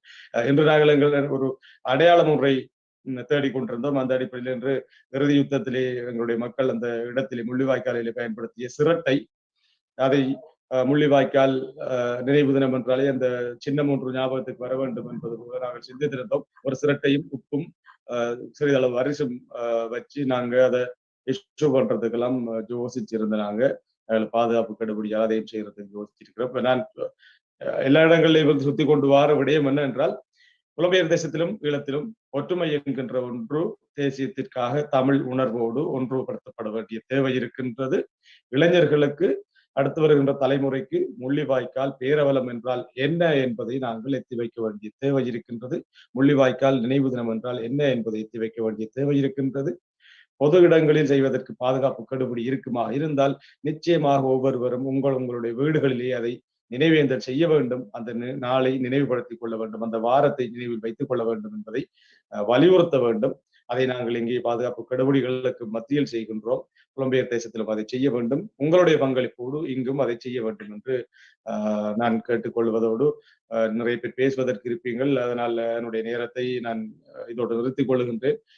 விமல் அண்ணா மற்றும் ஏனைய அனைவருக்கும் இந்த வாய்ப்புக்கு நன்றி கூறிக்கொள்ளுகின்றேன். விமல் அண்ணா, அந்த பாதுகாப்பு நடவடிக்கைகளுக்காக நான் கேட்டிருந்ததற்காக என்னுடைய புகைப்படத்தில் இருந்து நீக்கியிருந்தமைக்கும் நன்றி. ஏனைய அனைவருக்கும் நன்றி. நன்றி திரு தாமோதரன் பார்த்திபன் அவர்கள். கிழக்கு மாகாணத்திலிருந்து எங்களுடைய உளவு சிரமத்துக்கு மத்தியிலும் நம்மோடு இணைந்தமைக்கு நன்றியினை தெரிவித்துக் கொள்கின்றேன். திலக்ஷி. திலக்ஷி நீங்க அன்மியூட் பண்ணணும். நீங்க அதை மியூட் பண்ணாம இருக்கிறது நல்லது Dilakshi. Sorry, in the naikutti kulachi kondirukkirar, that's why. So to give a brief description, or sorry, to give a brief translation of what he said, he mentioned how it's upsetting that you still know what happened in Mullivaikkal in current day, and there is the question of what happened. Another thing he mentioned is diaspora Tamils give Tamil people that live in Tamil Eelam currently strength. So whatever we do outside in other countries is what gives people who live in Sri Lanka strength to move forward. And he mentions how we should remember it's really important how we are doing this for Genocide Awareness Week, and how this week is very important to remember what happened in Mullivaikkal during May 12th to May 18th. He also mentioned how even because he was doing this speech, he received some calls from people like the government, and he said he responded in such a encouraging and strong way by saying that he is not going against the government, but trying to remember what happened to his people, so us Tamils. And it gives us first world country people the strength to know that even though he's living in Sri Lanka and he is not afraid to stand up for his rights or move forward what the pain he feels, gives us strength to know that we're living in a first world country where we shouldn't be afraid of anything, and we should bring forward the issue of what happened and remember why it happened in Canada and other countries outside of Sri Lanka. And he mentioned a wonderful thing about Thengai. So Thengai Sirita is known as coconut shells, and he mentioned how during the end of the war, that's what they used to eat food. And he mentioned how they use salt and rice, so basically like kanji or porridge, and that's what they had to eat for the last few days, especially during the war. And that was the only thing that they had to eat during those times. And he said he wanted to bring that motive and remembrance forward by providing kenji through coconut shells in Sri Lanka and other countries. However, due to COVID restrictions, we can't do that currently, but that was a great initiative that he's bringing forward. And he ended off with saying that we need to educate the youth so they know what happened, and the question of what happened in Mullivaikkal won't occur again. So thank you so much for the wonderful speech, Pravindan. Sorry, I mispronounced your name. And next, Parthiban Thamodaran. Parthiban Thamodaran. And next up, we have Ram Selvaraj, who is going to give us a speech. So, Lavin, can you introduce him? Thank you. Yes, நன்றி பார்த்திபன். நீங்கள் இந்த கடிபுடிகளிலும் இங்கே வந்து இவ்வளவு உணர்வுபூர்வமாக மிகவும் ஆணித்தரமாக நாங்கள் என்ன செய்ய வேணும், உலகத் தமிழர்களும் ஒன்றாக வேணும் என்று சொல்லி எங்களுக்கு அறிவுரையூட்டி இந்த உரையை நடத்திற்கு மீண்டும் நன்றி சொல்லி, அடுத்ததாக ராம் சுரராஜ் அவர்களை அழைக்கின்றோம் எங்களுக்கு சிறு சொற்பொழிவு தரும்படி. நன்றி. வணக்கம் எல்லோருக்கும். Just to start off this morning, I just want to read you an affidavit I have in front of me that was filed in 1993. And this is from a mother in Chulipuram. She affirms, I am the affirmant above named. The injured person is my son, Theban, aged 10 years. On 23rd November 1992 at 6:30 a.m., shells were being fired from the Sri Lankan army camps at Karanagar, Palali, and Mandagal towards our village. One such shell fell near the well and exploded. Shrapnel from the explosion hit on the chest, abdomen, and left hand and both legs. He bled profusely and lost conscience. This is what's been happening to our people. And we remember 2009 as the peak of this atrocities committed towards our people. In the immediate months and years following 2009, many in the community felt a sense of despair and that all was lost. No one listened to us.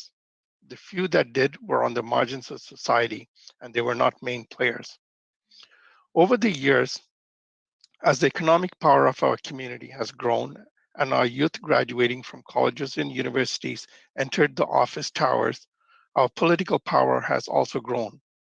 Political parties that paid no attention to us when we cried that our relatives were being killed, paid no attention to us, suddenly saw the power of the community to be able to bring thousands and started paying attention. Unfortunately, sad to say this, some of our community leaders have exploited these sentiments for their benefit. So say, hey, we can bring out people, and they have taken that role. But prior to 2009, our community was focused on the liberation of our homeland under a central leadership. Now our community leadership is diverse. There are so many issues being addressed from so many different angles. Our capacity is growing. Today, we see Tamil organizations supporting mental health, sexual abuse, etc. Our youth are not afraid to talk and tackle issues that were once taboo in our community. For me, I found my calling in the fight for worker rights. During the 2009 protests, Globe and Mail wrote an article about the restaurant industry in Toronto, that it was suffering due to the Tamil kitchen workers attending protests and not going to work. Today, these essential workers don't have basic rights, such as paid sick days. We need a strong, vibrant community to continue that fight. The reason I'm reminding you about this is the Tamil fight for justice is not just a fight for land borders of the Tamilam. It is a fight for our justice. It is a fight for equality. It's a fight to live in dignity and respect. It was our fight for our youth to have education and opportunities to succeed. Our community is often conflicted at first as what should be addressed. Is it the basic needs of the Tamil people, the human rights of the Tamil people? What do I tell a mother that can't feed her child? Is human rights important to her? There are so many fights, so many battles fought and faced by our families in Ulam. The detention of political prisoners, land grabs, etc. These fights don't need to happen sequentially. They need to happen parallelly. It is hard to put them on any order of priority, because for a person who is in jail and as a political detainee, that's their first priority, getting out of jail. For the mother who cannot feed her children, the fight to get food security is the most important thing for her. We don't need all to be working on the same thing, as long as we're all marching towards the same goal of justice for Tamils. In order for justice to occur, there must be truth. The Sri Lankan government continues to deny any violations happened. It continues to actively protect, pardon, and pardon perpetrators of the most heinous crimes. We must all continue to pitch our little stone towards building this road towards justice. We must stand in solidarity with others, such as the Palestinians and the indigenous nations. As long as our struggle happens in isolation, we are only a small part. The world doesn't pay attention to a little part of the island of Sri Lanka. But when we tie it to the other struggles that are happening around the world, we will have a bigger part. I want you to leave you with one request. Please write down your memories. Today, Parthiban told us how our youth are forgetting the stories. As a child, I grew up learning from my grandparents about the 1956 riots. Those things have come almost taken a backseat to the 2009, because that's what's in our current memories. We need to remember that history. We need that first-hand account. Today, if you look at Amazon, you will see books written about the last wars in Sri Lanka and all that stuff. Those are second-hand accounts, very few first-hand accounts. People need to write the good things that brought us together, the things that divided us. We need that history. Our youth will only learn from that.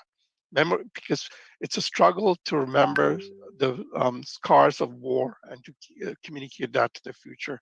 We need to keep first-hand documents. Otherwise, fictional accounts of our struggle will be written. So please talk to your families, your friends. Take a small notebook, write it down. It doesn't need to be a novel. It doesn't need to be a Pulitzer Prize winning book. It needs to be a memory firsthand. Thank you. Thank you so much, Ram Selvaraj, for that amazing speech. You brought up great points. I love how you started off by reading a speech or a documentation by a mother who was who faced the war, and then you mentioned another. How you mentioned how workers going to protest was an issue, and you brought forward that and how you're advocating for that, and how that actually goes towards our ultimate goal of justice for Tamils, and how we can do something as small to take part in such a bigger idea, and how we can do small things that can contribute to the ultimate big goal of justice. And I love how you ended off with the great note of documenting everything is so crucial, because I heard someone say this, and this is very true.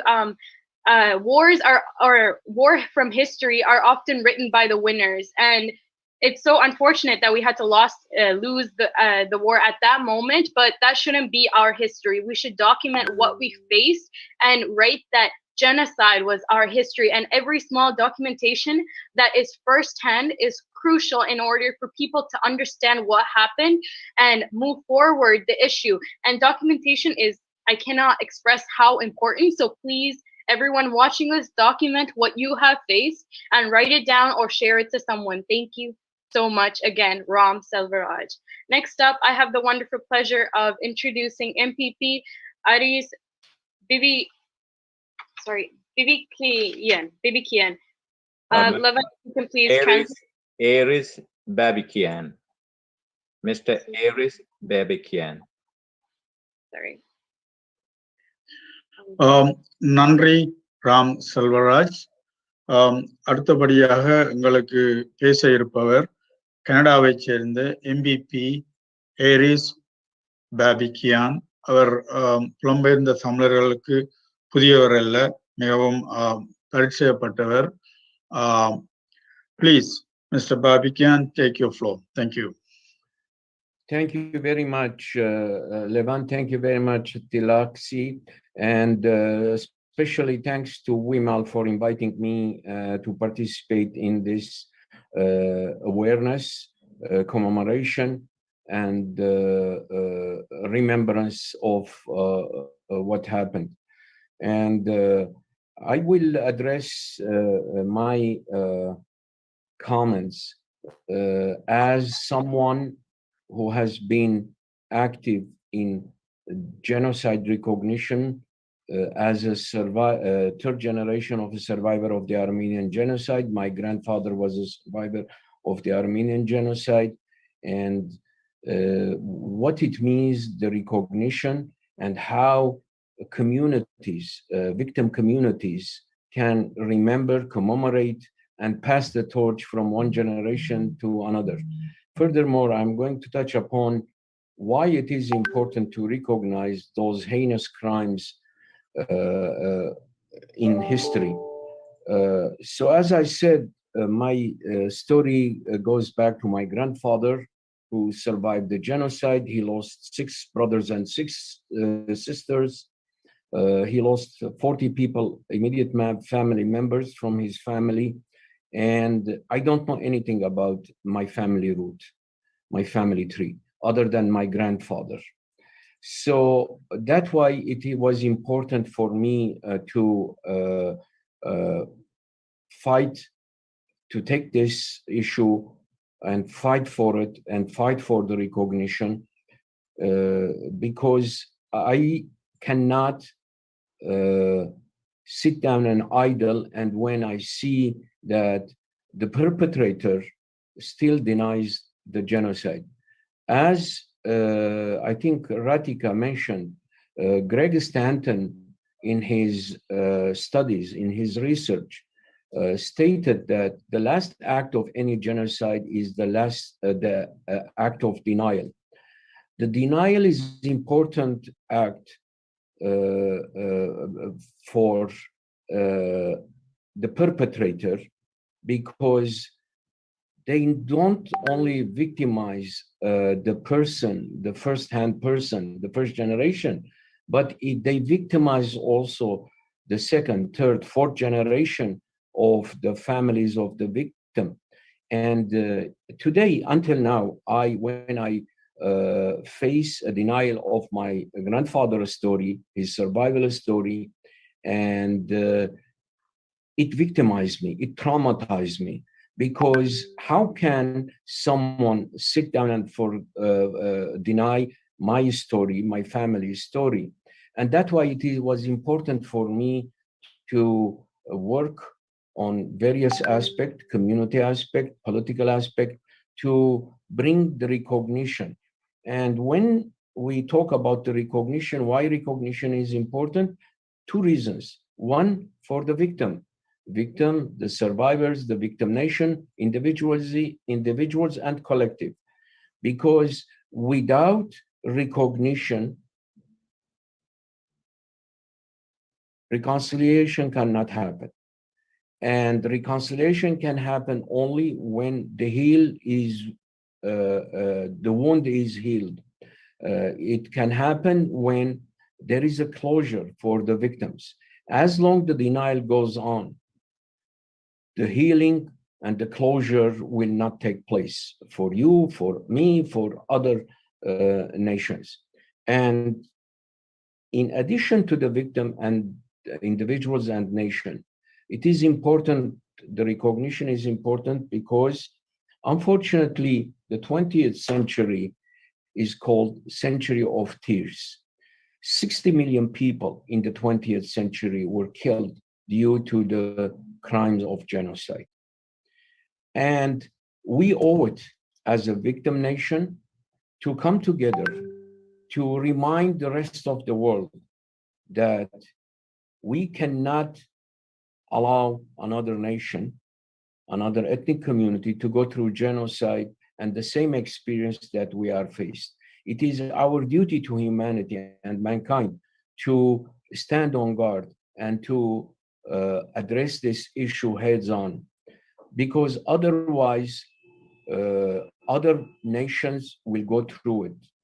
As probably many of you know, in 1939, when Hitler was planning on the genocide, on the Holocaust of the Jews, and when he was sitting with his generals planning for the war and the extermination of the Jews, some of his generals stated that, what about the world opinion? What about the world powers? His response was, who remembers today the Armenian genocide, the Armenians?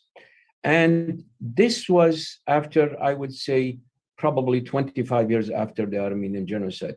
It is true that during the genocide of the Armenian, many nations wrote about it, scholars, foreign scholars, missionaries witnessed the Armenian genocide and they wrote about it. But unfortunately, after 1925, the Armenian genocide was forgotten. No one remembered the Armenian genocide. No one talked about it until the 50s. And I will come to that issue, how the Armenian genocide remembrance commemoration, the political activism was reinvigorated on the 50th anniversary.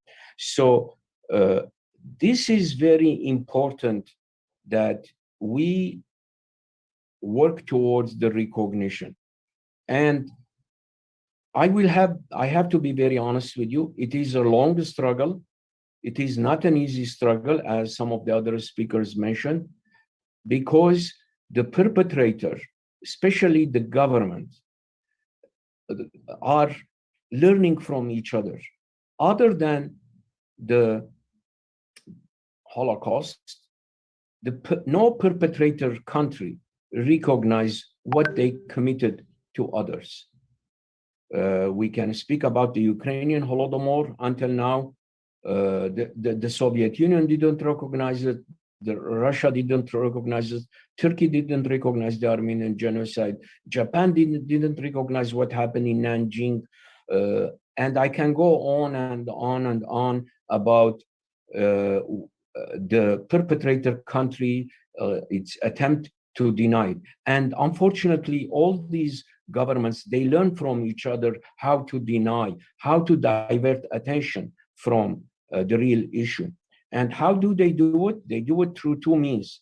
They do it, first of all, through lobbyists. They hire They spent millions of dollars on lobbyists, public relation firms, government relation firms to spread their twisted revisionist history and the denial. And the second aspect that this government, they use, and this is, I have faced it and many other countries faced it, victim nations faced it. The perpetrator country, they use two leverages when it comes to foreign government and to try to block their recognition. First, they threaten with economic sanctions. They threaten them that if you recognize a particular province or country or city, it will affect you, it will affect us economic, we are going to cut our economic relation with you, etc., etc. And this is bogus argument, and we have seen that these threats, they don't work because they realize at the end that they need the economic relationship with other countries more than the other countries, they need their economic trade with them. And the other argument they use to deny the genocide, because the perpetrator country, they have also diaspora, and when they go and lobby foreign governments, they start scaring them that if you recognize one particular genocide, the other ethnic community will be victimized, there will be hatred, etc., etc. And this is very relevant in everywhere around the world, and specifically in Canada. And there is no single evidence around the world, I should not say around the world, in Canada, for example, that a recognition of a genocide, crimes against humanity about one particular ethnic group victimized the other. I can speak about the German-Jewish relation in Canada. It was recognized there is no such a threat, there is no such a discrimination against the Germans. It is the same thing when it comes to the Ukrainian, Armenians, and others. So that's another bogus argument that they use to deny their crimes against humanity. So what can we do as a nation, as a victim group? First of all, we need to create more coalition, much larger coalition of victim nations to come together, because at the end, we cannot be exclusive. We have to be much open to cooperate with others. By denying one genocide is denying the other genocide. By not acting on one genocide is jeopardizing the other genocide. So we need to create much larger coalition group from all victims of nation. And that was my intention, for example, when I presented my own bill, Bill 97, in the Ontario Legislative Assembly. I included so many victim genocide nations. Some of them are recognized, some of them are not recognized yet. And because I want to create that universal suffering of victim nations, we need to come together to commemorate. And the way I presented my bill to declare month of April, month of genocide commemoration all over the world. Why month of April? Because 3 major genocides in the 20th century happened in April. The Jewish, the Rwandan, and the Armenian genocide happened in April. And that's why I chose month of April, so that we need to educate future generations. We need to include in our school curriculums the education, sensitization of our future generation about genocide, because I will be very frank, no society is immune from the pandemic of genocide, of hatred, of prejudice, of xenophobia, because you only need one firebrand individual to mobilize a certain community against the other communities. And we have seen it with Stalin when he perpetrated the Ukrainian Holodomor. We have seen it with Hitler. We have seen it with Pol Pot, with Paul Kagame in Rwanda, and we have seen it in the Armenian with Talat Pasha in the Armenian case and other cases. So that's why we need to prevent future genocides from happening. We need to put the world on alert that any society, even including Canada, the United States, Western Europe, the civilized world, anywhere can happen. It depends on the circumstances. It depends on the individual leading that particular society or country to launch a genocide against other groups. It is the concept of us against them.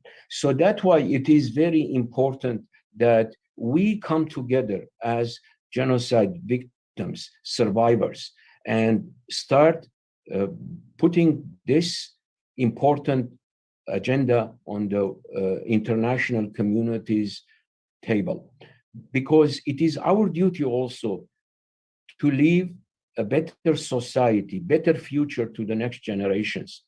And I hope that 21st century will be much better and much more human century than the 20th century. And when it comes to the Tamil community, of course, there are certain things you can do, and I can relay this from my own community's experience in Canada. I had around 35 years of experience with my community in lobbying. First of all, you have to be patient. It will not happen overnight. It is not easy. As you have seen, you will face many obstacles, many problems. And first of all, that's why you need to be patient. You cannot give up. I will give you one example from my own experience when I was lobbying with my community on the Armenian genocide recognition in Canada. I was meeting with head of very influential standing committee in the Canadian Parliament. And we were trying to convince the committee to address the issue. The head of the committee turned to me, he said, you know what? We are not going to recognize the Armenian genocide until the United States recognized it.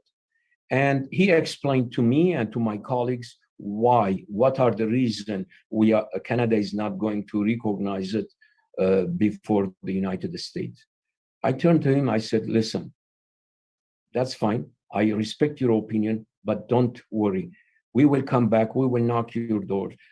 Today, tomorrow, the next month, the next year, until you recognize it. I don't care about the United States. I am Canadian, and I want my government to act on it. There is no justification to wait for other countries to recognize it. And we continued lobbying, we continued activism, and fortunately, Canada recognized the Armenian genocide even before the United States, as some other people mentioned that Biden recognized it this year.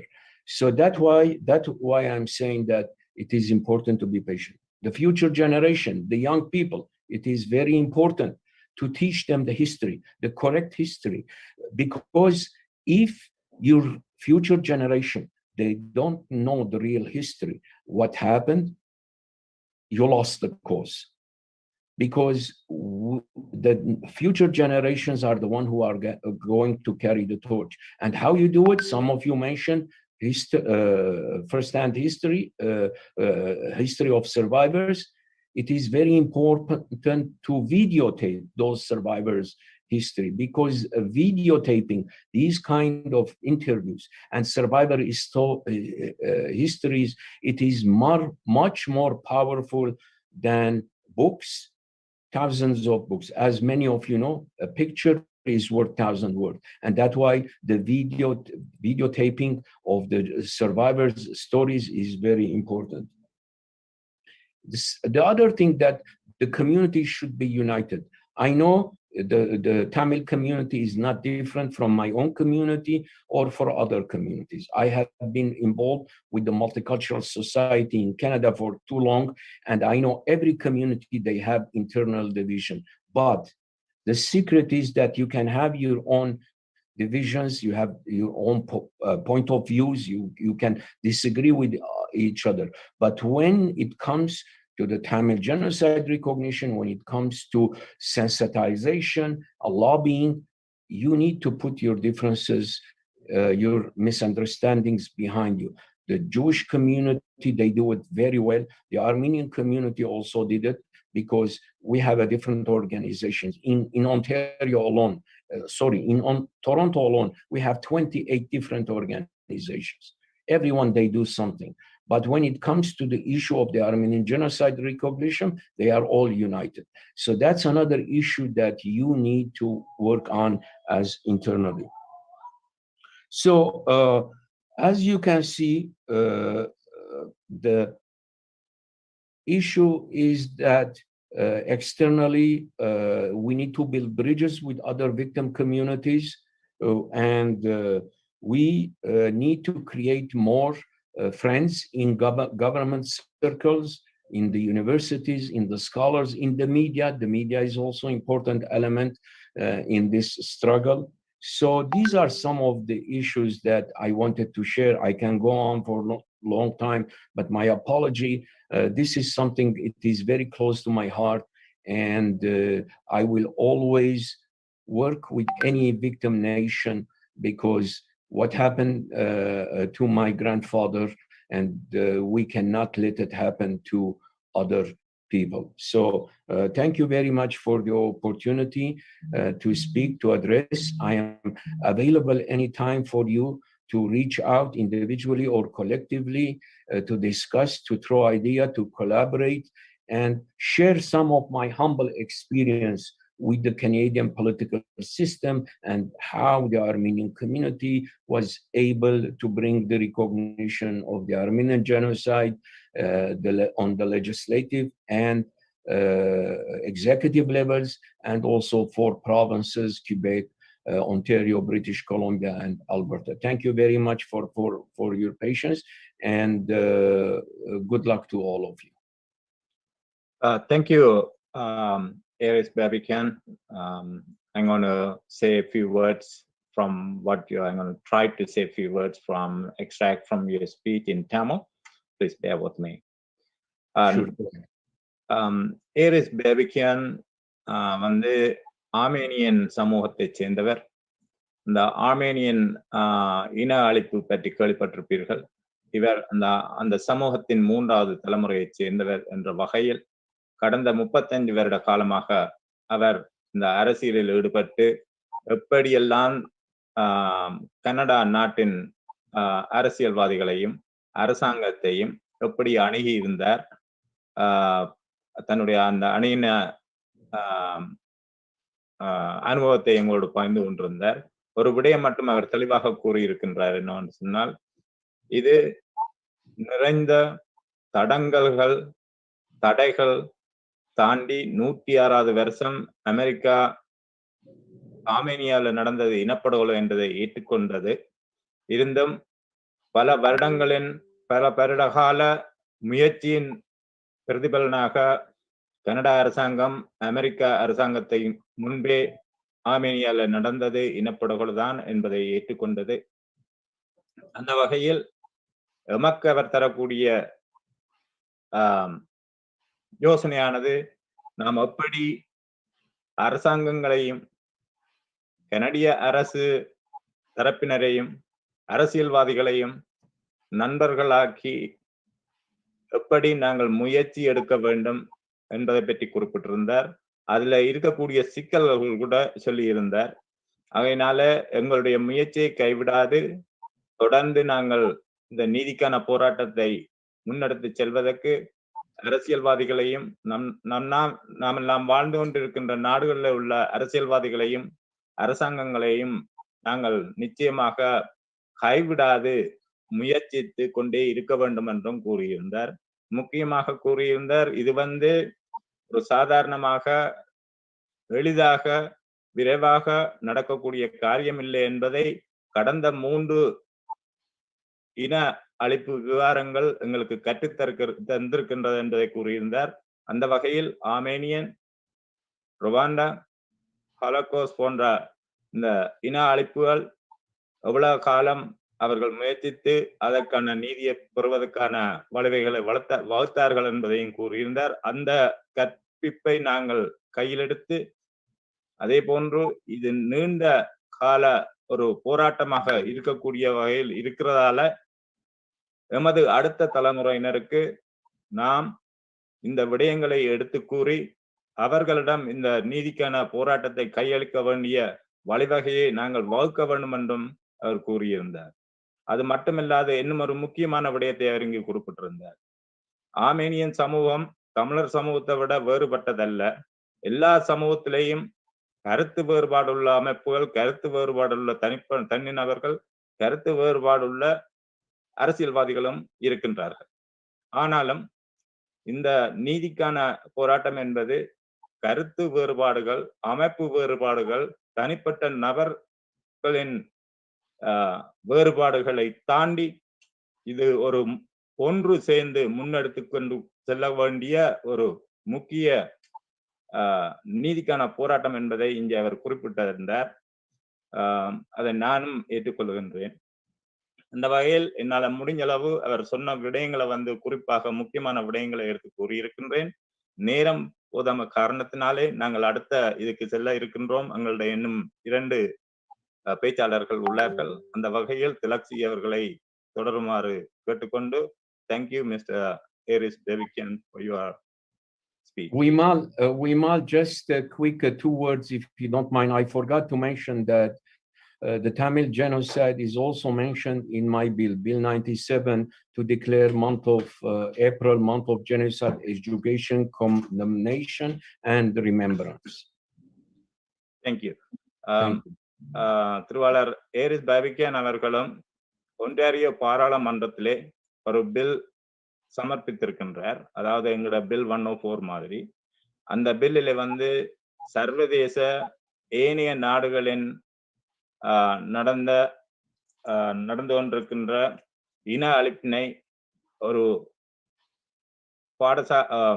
ஒரு வாரமாக, அதாவது பாடசாலைகளிலே அதை ஒரு பாடமாக கொண்டு வர வேண்டும் என்ற ஒரு பில்லையும் ஏரிஸ் பேபிக்கியன் அவர்கள் சமர்ப்பித்திருக்கின்றார். அது பற்றித்தான் கூறியிருக்கின்றார். அது அவருடைய பில்லின் நோக்கம் மந்த் ஆஃப் ஏப்ரல்ல ஒரு ஜெனோசைட் எஜுகேஷன் வாரமாக ரெக்கக்னைஸ் பண்ணணும் தான் அந்த பில் கொடுத்திருக்கின்றார். அது இப்பவும் ரீடிங்ல இருக்கிறது. இன்னும் அது முடிவுக்கு கொண்டு வரப்படவில்லை. அவர் முயற்சிக்கிறார். எம்மால் என்ற ஆதரவை அவருடைய பில் ஏற்றுக்கொள்ளப்படுவதற்கு ஏதாவது நம்மால் செய்ய முடியுமா இருந்தால் தமிழர் சமூகமாக நாமும் அவருக்கு ஆதரவு கொடுக்க வேண்டும் என்று கேட்டுக்கொள்கின்றேன். நன்றி. Thank you, Aries. I would just have a kindly request if you can mention your email in our chat so people could reach out to you if they have any further questions about what happened in the Armenian genocide, or if they want to reach out to you for help. If you could just write your contact information in our chat, we'd highly appreciate it. Sure. And one key thing that you mentioned that I wanted to mention was he mentioned how this is all documenting, and he mentioned how videotaping is crucial, and this event is being recorded and it's live and it's first-hand evidence of what happened in the genocide, and I'm very proud to be a part of it. Thank you so much, Aries. And next up, I have the pleasure of introducing the next speaker, Niruja Sivanesan, who will be giving us a speech. Lavan, if you can give us the topic. Thank you. Yes. நன்றி திரு பாவிக்கியான். அடுத்தபடியாக நிருஷா ஸ்வனேஷன், அவர் ஒரு Tamil activist, எங்களோட பயணிப்பவர். அவர் தலைப்பு பேச இருக்கிறார், தமிழர் மீதான திட்டமிட்டு நடத்தப்படும் இன அழிப்பின் வடிவங்கள். இதனை இப்போது அவர் எங்களுக்கு வழங்குவார். நன்றி.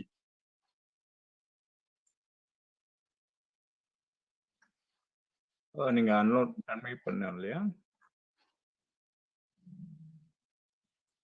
அவருடைய பேர் தவறாக கூறிவிட்டீர்கள். அவருடைய பேர் நிருபா தவன் நேசன். மன்னிக்கவும். திலக்ஷி, நன்றி. அனைவருக்கும் வணக்கம். தமிழர் தேசத்தில் மறைமுகமாக இன்று வரைக்கும் நடைபெற்றுக் கொண்டிருக்கும் இன அழிப்புகளின் வேறு வேறு சம்பவங்கள் பற்றி நான் இங்க குறிப்பிடலாம் என்று நினைக்கிறேன். தமிழர் நாங்கள் தனித்துவமான மொழியும் அதன் வெளிப்பட்ட பண்பாடும் வளமான இலக்கண இலக்கியங்களும் வரலாற்று தொன்மமும் மொழி வழி தொடர்ச்சியுடைய மரபு வழி நிலப்பரப்பும் ஒருங்கிணைந்த பொருளாதாரமும் உடைய பூர்வக்குடி மொழி வழி தேசிய இன மக்கள். இவை அனைத்தும் ஒன்றிணைந்ததுதான் எங்களுடைய தமிழர் இறையாண்மை என்பது. இதை நசுக்கிய சிங்கள பௌத்த பேரினவாத அரசுக்கு எதிராக நடத்தப்பட்ட மாறுபட்ட போராட்டங்களின் இறுதி வடிவமே எங்களுடைய விடுதலைக்கான ஈழ சுதந்திர போர். குறிப்பிட்ட மக்களை அவர் சார்ந்திருக்கும் மொழி, தேசிய இனம், பண்பாடு, மதம் உள்ளிட்டவற்றை வைத்து ஒதுக்குவதும் மற்றும் அழித்தொழிப்பதும் விடுதலை மறுப்பதுமே இன அழிப்பு என்பதாக ஐக்கிய நாடுகள் அவையம் வரையறுத்துள்ளது. இதன்படி தமிழ் தேசிய இனம் என்கின்ற ஒரே காரணத்திற்காகவே எமக்கான உரிமைகள் மறுக்கப்பட்டு இன அழிப்பு பல்வேறு வழிகளில் நடந்தேறியவாறே உள்ளது. 1956 ஆண்டு தமிழ் எதிர்ப்பு படுகொலை, ஆன்டி தமிழ் ஆக்ட், கால் ஓயா கலவரம் என்று சொல்லப்படுற கலவரம் இலங்கை அரசின் தமிழர்களுக்கு எதிரான முதல் ஒழுங்கமைக்கப்பட்ட படுகொலையாக பதிவு செய்யப்பட்டுள்ளது. அன்று தொடங்கி நேற்றைய தினம் முள்ளிவாய்க்கால் நினைவேந்தல் தூவி இடிப்பு வரை நிகழ்கிறது. ஈழத்தமிழரின் சுதந்திர போரில் உலக யுத்த சட்டங்களை மீறிய தடை செய்யப்பட்ட கொடூர குண்டுகளை வீசி 2 லட்சம் தமிழ் மக்களை கொன்றளித்ததோடு அரசிடம் சரணடைந்த மக்களுக்கு பொறுப்பு கூறாத இலங்கை பௌத்த பேரினவாத அரசு தொடர்ந்து 12 வருடங்களாக தமிழ் மக்களை அழித்தொழிக்கும் நிகழ்வுகளை மறைமுகமாகவும் தீவிரமாகவும் அரங்கேற்றிக் கொண்டிருக்கின்றன. தமிழர் தாயகத்தில் இராணுவ குடியேற்றங்கள் மூலமாக நிலங்கள் அபஸ்கரிக்கப்படுவது விழிப்புணர்வு தெரிந்துள்ள போதிலும் தமிழர் தேசத்தில் சிங்கள சிப்பாய்கள் இருப்பினால் தொடரும் சீரழிவுகள் பற்றிய விழிப்புணர்வு மக்களுக்கு குறைவாகவே உள்ளது. அவ்வாறான விழிப்புணர்வை ஏற்படுத்துவோர் மீதும் ஊடகங்கள் மீதும் பயங்கரவாத தடை சட்டம் பாய்கிறது. தமிழர்கள் ஊடக சுதந்திரம் முற்றாக முடக்கப்பட்டுள்ளது. தமிழர் தேசத்தில் தெரிந்தே போதை வஸ்துக்களை அனுமதிப்பதும் அதன் மூலம் குற்றவியல் சமூகத்தை வளர்ப்பதும் ஆபத்துகள் போன்ற சமூக விரோதிகளை இலகுவாக சட்ட ரீதியான நடவடிக்கைகள் மூலம் கட்டுப்படுத்தும் திறன் இருந்தும் கூட அவர்களை வளர்த்து தமிழ் தேசத்தில் இராணுவ இருப்பின் அத்தியாவசியத்திற்கான சமூக விரோத காரணிகளை திட்டமிட்டே இராணுவ சிப்பாய்கள் கொண்டு வளர்க்கப்படுகிறது. போரினால் பாதிக்கப்பட்ட வறிய நிலையிலுள்ள தமிழ் பெண்களின் மீதான சிங்கள சிப்பாய்களின் பாலியல் சுரண்டல்கள் மூலம் உளவியல் மற்றும் பண்பாட்டு ரீதியான பாதிப்பை ஏற்படுத்தி தற்கொலைக்கு தூண்டுவது. கடந்த 2 நாட்கள் முன்னாடி கூட ஒரு பிள்ளை இறந்திருக்காங்க. சமூக செயற்பாடுகளின் மூலம் மொழி திணிப்பு, இனக்கலப்பு. உதாரணமாக தமிழர் தேசத்தில் இராணுவத்தினால் நடத்தப்படும் பாடர் பாடசாலைகள், தமிழ் மொழி புறக்கணிப்பும் சிங்கள மொழி திணிப்பு, பரீட்சையில் சித்தியடையும் மாணவர்களுக்கு மறைமுகமாக புலமை பரிசில்களை இராணுவ அதிகாரிகள் வழங்குவது, இவையெல்லாம் இராணுவத்தின் கடமைகள் இல்லை என்பது குறிப்பிடத்தக்கது. கடந்த 20 வருடங்களாக தமிழர் பிறப்பு விகிதம் மிகப்பெரிய அளவில் குறைந்துள்ளதையும் கவனிக்க வேண்டியிருக்கிறது. போர்க்காலத்தில் வன்னியிலிருந்து வவுனியாக்கு வரும் தமிழர்கள் கருவுற்றிருக்கும் தாய்மார்களின் கருக்களை கலைக்குமாறு வவுனியா மருத்துவமனை அதிகாரிகளுக்கு ஸ்ரீலங்கா படை உயர் அதிகாரிகளால் உத்தரவிடப்பட்டது குறிப்பிடத்தக்கது. தமிழ் கர்ப்பிணி பெண்களை கருக்கலைப்பு செய்து கொண்டால் நல்ல பராமரிப்பு கிடைக்கும் என்றும், சிங்கள மொழி தெரியாத மக்களிடம் சிங்கள மொழியில் அச்சிடப்பட்ட அனுமதி படிவங்களில் வற்புறுத்தி கையொப்பமிட வைத்தும் கருக்கலைப்பு செய்யப்பட்டது. இன்றும் இந்த இனத்தை கருவிலேயே அழித்தொழிக்கும் பாதக செயல் மக்கள் விழிப்புணர்வின்றி தமிழர் தாயகம் என்றும் மறைமுகமாக நடத்தப்பட்டு கொண்டுதான் இருக்கின்றது. தற்போதைய பிறப்பு விகிதம், இலங்கையில் தற்போதைய பிறப்பு விகிதம் தமிழர்களின் பிறப்பு விகிதம் 2 இறங்குமுகமாகவும், சிங்கள மக்களின் பிறப்பு விகிதம் 6%, இஸ்லாமிய மக்களின் பிறப்பு விகிதம் 14% ஏறுமுகமாகவும் உள்ளது குறிப்பிடத்தக்கது. இந்த வருடம் தரம் 1 பாடசாலையில் சேர்க்கப்பட்ட தமிழ் குழந்தைகளின் எண்ணிக்கை வெறும் 16,000. 1964 கைச்சாத்திடப்பட்ட ஸ்ரீமா சாஸ்திரி ஒப்பந்தப்படி தமிழ் மக்கள் மலையகத்தில் இருந்து இந்தியா நாடு கடத்தப்பட்டதில் இருந்து நன்னீர் ஊற்றெடுக்கும் யாழ் கிணறுகளில் கழிவெண்ணெய் கசியவிட்டு எல்லா வளமும் பொருந்திய விவசாய பிரதேசம் யாருக்கும் உதவாத வறண்ட பூமியாக திட்டமிட்டு மாற்றுவது வரை, திட்டமிட்ட போரளிப்பு தமிழர்கள் மீதான உளவியல் தாக்கங்கள் மற்றும் தற்கொலை தூண்டல்கள் வரை, அரசியல் பிரதிநிதித்துவ சமநிலையை குலைப்பதும் அப்பட்டமான இன அழிப்பு நடவடிக்கைகளே. எதிர்காலத்தில் தொழிலாளர் பற்றாக்குறை ஏற்படும் சூழலை திட்டமிட்டே ஏற்படுத்தி சீன தேசத்திலிருந்தோ அல்லது வட இந்தியாவிலிருந்தோ மக்களை தமிழ் தேசங்களில் குடியேற்றி குடியுரிமை வழங்கப்படும் சாத்தியங்கள் அதிகமாக உள்ளது. இதன் தொடர்ச்சியாக பெரும்பான்மை சிங்கள அரசியல் பிரதிநிதித்துவத்தை பேணுவதே நோக்கமாகவும் உள்ளது. தமிழ் சுதந்திர போராட்ட அமைப்பின் மீதான தடையினை பின்பற்றியவாறு இன அழிப்பிற்கான நீதி கோரும் மற்றும் அப்பாவி மக்கள் பயங்கரவாத அடையாளத்துக்குள் திட்டமிட்டு சிக்க வைக்கப்படுகின்றோம். அவ்வாறான சிக்கல்களுக்குள் இருந்து அவர்களை பாதுகாப்பதே சமகால போராட்டமாக மாறியுள்ளது. உலகின் தனித்துவமான இனங்களில் ஒன்றான பூர்வக்குடி தமிழர் மக்களின் சுதந்திர போராட்டத்தை இன அழிப்பின் மூலம் ஒடுக்கி தொடர்ந்து தமிழ் மக்கள் மீதான பேரினவாதத்தை போக்கை செயல்படுத்தி வரும் மனித உரிமைகள் மீறலை ஆட்சி தத்துவமாக கொண்ட மனித குல விரோத சிங்கள அரசை பாதுகாப்பதற்காகவும் தமிழர் எமது உரிமைக்கான சுதந்திர நாடு வேண்டிய போராட்டக்காரர்களை தீவிரவாதிகள் என்று முத்திரை குத்தியமைக்கும் சர்வதேச சமூகம் விற்கப்பட வேண்டும். தமிழ் மக்கள் அரசியல் தமிழ் தேசிய சித்தாந்த தெளிவும் அன்றாட வாழ்வியலில் நம் இனம் மீது நடத்தப்படும் பொருளாதார சுரண்டல், உளவியல் மற்றும் பண்பாட்டு சிதைவுகள் மூலம் எம்மை சிறுபான்மை மக்களாக்கும் அரசியலை புரிந்து விழிப்புணர்வு அடைய வேண்டும். தமிழ் மீதும் எம் இனத்தின் மீதும் நடந்தேறும் அழிப்பு செயல்பாடுகளை சமரசமின்றி எதிர்ப்பதுடன் எம் தேசத்தையும் சக மக்களையும் பாதுகாப்பது எம் கடமை என உணர்ந்து ஒற்றுமையோடு செயல்பட வேண்டும். தமிழீழ தாயகம் என்பது தமிழரின் தார்மீக உரிமை. அதை அடைவதே எம் இனத்தின் மீது இழைக்கப்பட்ட அநீதிகளுக்கும் இன அழிப்புக்குமான நீதி.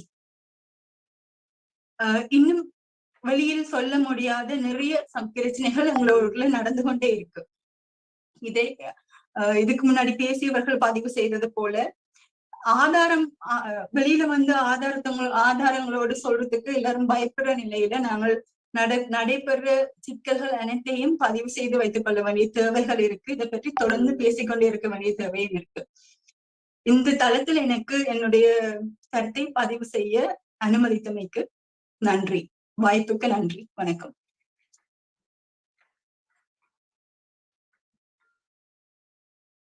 திலக்ஷி, நீங்க அன்மியூட் பண்ணணும். திலக்ஷி, நீங்க மியூட் பண்ணிருக்கீங்க. Thank you. Sorry, I was muted. Wow, that speech really gave me chills and it was highly emotional. I was able to take down as many points as I could to translate for our English audience because it is very crucial what she said and very important. And some things were surprising to me because as someone born here in First Nation country, I did not know of these issues.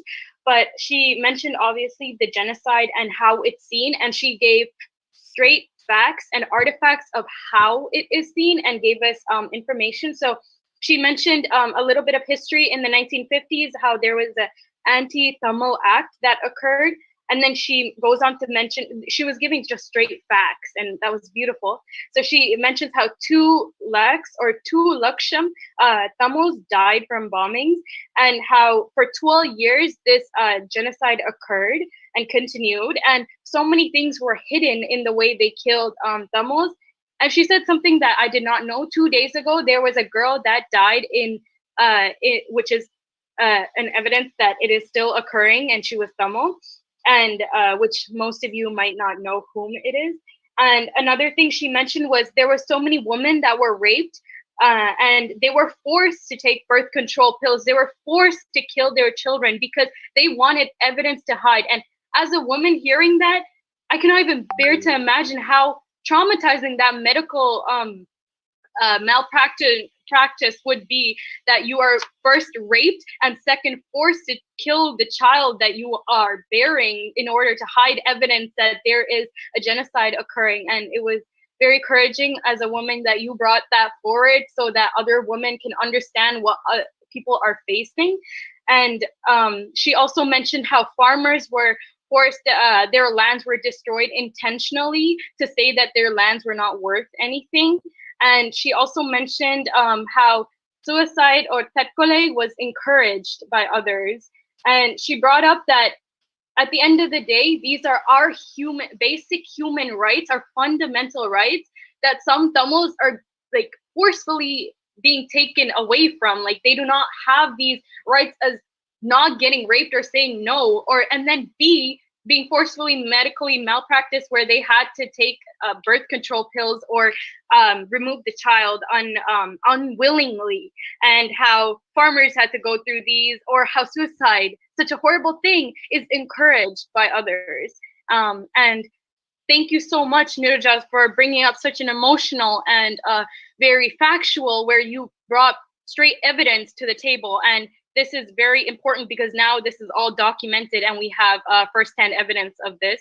And next up, I have the privilege of introducing our next speaker, Sivaji Mahalingam. So please, Lavan, if you could help me introduce him.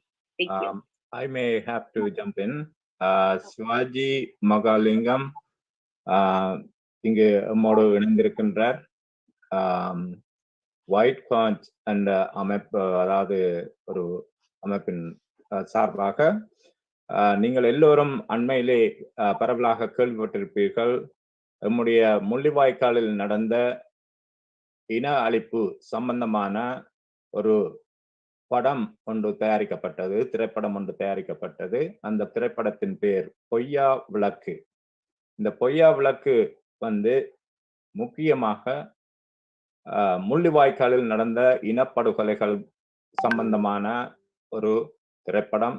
நீங்கள் யாவரும் அறிந்திருப்பீர்கள். இப்பொழுது அந்த திரைப்படம் Amazon மூலமாக பிரித்தானியாவிலேயும் அமெரிக்காவிலேயும் பார்க்கக்கூடியதாக இருக்கின்றது. Amazon வெப்சைட்ல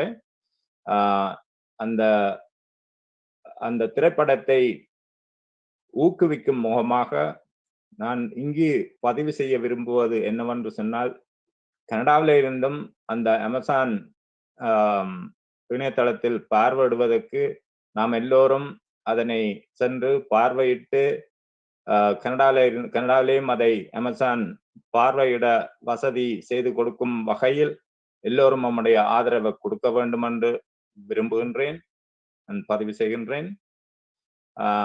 எனக்கு அந்த திரைப்படத்தின் சில பகுதிகளை பார்க்கக்கூடியதாக இருந்தது அண்மையில். நிச்சயமாக தமிழராகிய நாம் அனைவரும் அந்த திரைப்படத்தை பார்க்க வேண்டும் என்றே நான் கூற முடியும், நான் பார்த்ததின் காரணத்தினாலே.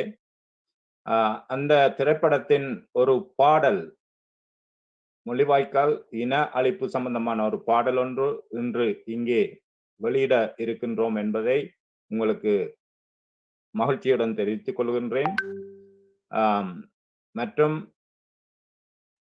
சிவாஜி மகாலிங்கம் அவர்கள் அதை பற்றி இன்னும் விவரமான தகவல்களை உங்களுக்கு கொண்டு வருவார் என்று நம்பி லவன் கையளிக்கின்றேன்.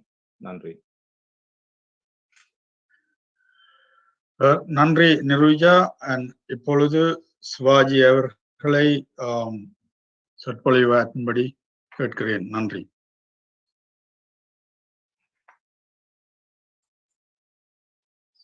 சிவாஜி அன்மியூட் பண்ணிட்டு. Okay, thank you, Vimal, for the good introduction, and thank you, Vimal, Dilexi, Lavan, and others who are helping to host this event during this Tamil Genocide Week and giving me the opportunity to participate and release our music video from our film. I will say a few words about the genocide, and then we will release the music.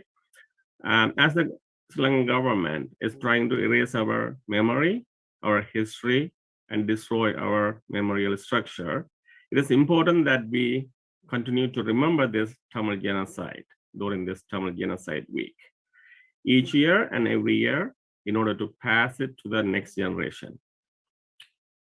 We need many events like this to educate our next generation about our Tamil history. Otherwise, our history will be erased, but not the pain and suffering of our people. For example, the Holocaust is still remembered, even if the Jews are driving on the highway back in Israel, they had to stop it on the highway and they're remembering it. I had a chance to look at it. This happened this year. An Armenian genocide was recognized almost after 100 years now. Tamil language and Tamil people cannot be wiped out of this world. The Sri Lankan government has to understand this. Otherwise, Tamil language won't be the oldest and longest existing classical language of this world at the moment. Our language is unique and has more than 5 years of history. Not only the Sri Lankan government, the YouTube and Facebook are trying to erase our memories by erasing our Tamil related videos and posts. We don't know why this is happening and who's behind this agenda. But I'm thinking it is my own opinion. It's not just the Sri Lankan government, it's some other government or organizations are linked to this. Sri Lankan government is trying to hide the truth of mass killing of Tamils in 2009 by banning the media from the war zone, and the world doesn't know about the genocide. Some other government, along with the Sri Lankan government, are trying to hide the genocide as well and trying to claim it as human rights violation. Probably during the final war, it means that the Sri Lankan government will try to justify human lives are lost during the war, but it's not a genocide on Tamil. This is not just a human rights violation. This is clearly a planned structural genocide on Tamils, and it started not just now, since the independence of Sri Lanka in 1948. Discrimination against Tamils started, singular colonization started since the independence in 1948, and it's still going on. And when we say Tamil genocide, it's not just killing, but it's also killing our language. Many Tamils in Sri Lanka now, they are not Tamils anymore because they are converted to as a Sinhalese, right? So you can see that in Puttalam and Negambu, most of them, they are Tamil, but they don't speak Tamil anymore. This is, there's no justice for the victims in Sri Lanka because they are just Tamils, but the Sri Lankan government official and army commanders who committed these human rights violations, crimes, killings of more than 100,000 Tamils in 2009, and the genocide, only walking free and getting promotion from the Sri Lankan government because they killed, raped Tamils. It clearly shows the motive of the Sri Lankan government. We all have to understand that we are a nation.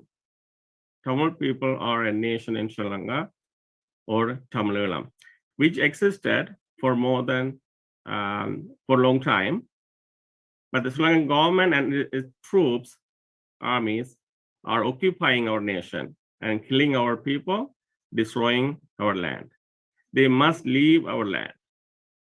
They all are, that's all we are asking. The world has to understand this fact. We are not just fighting for independence. We had the land, we lost it to the Sri Lankan government. We are trying to get it back. We had exposed this structural genocide to the world.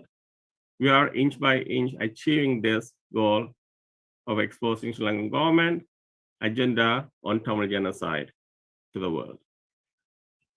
The recent UN resolution is one of them, and then Bill 104 in the Ontario Parliament is another achievement to the Tamils in Ontario in exposing this Tamil genocide to the world. No doubt that this genocide will be exposed to the world soon, and the Sri Lankan government cannot keep lying to the world anymore.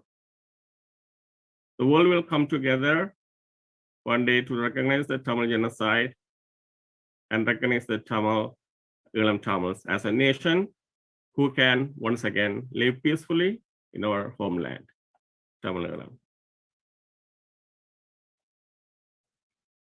The media has very important role in exposing the fact to the world.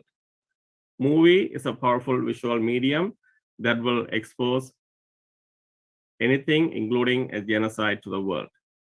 For example, we saw this in the Channel 4 video.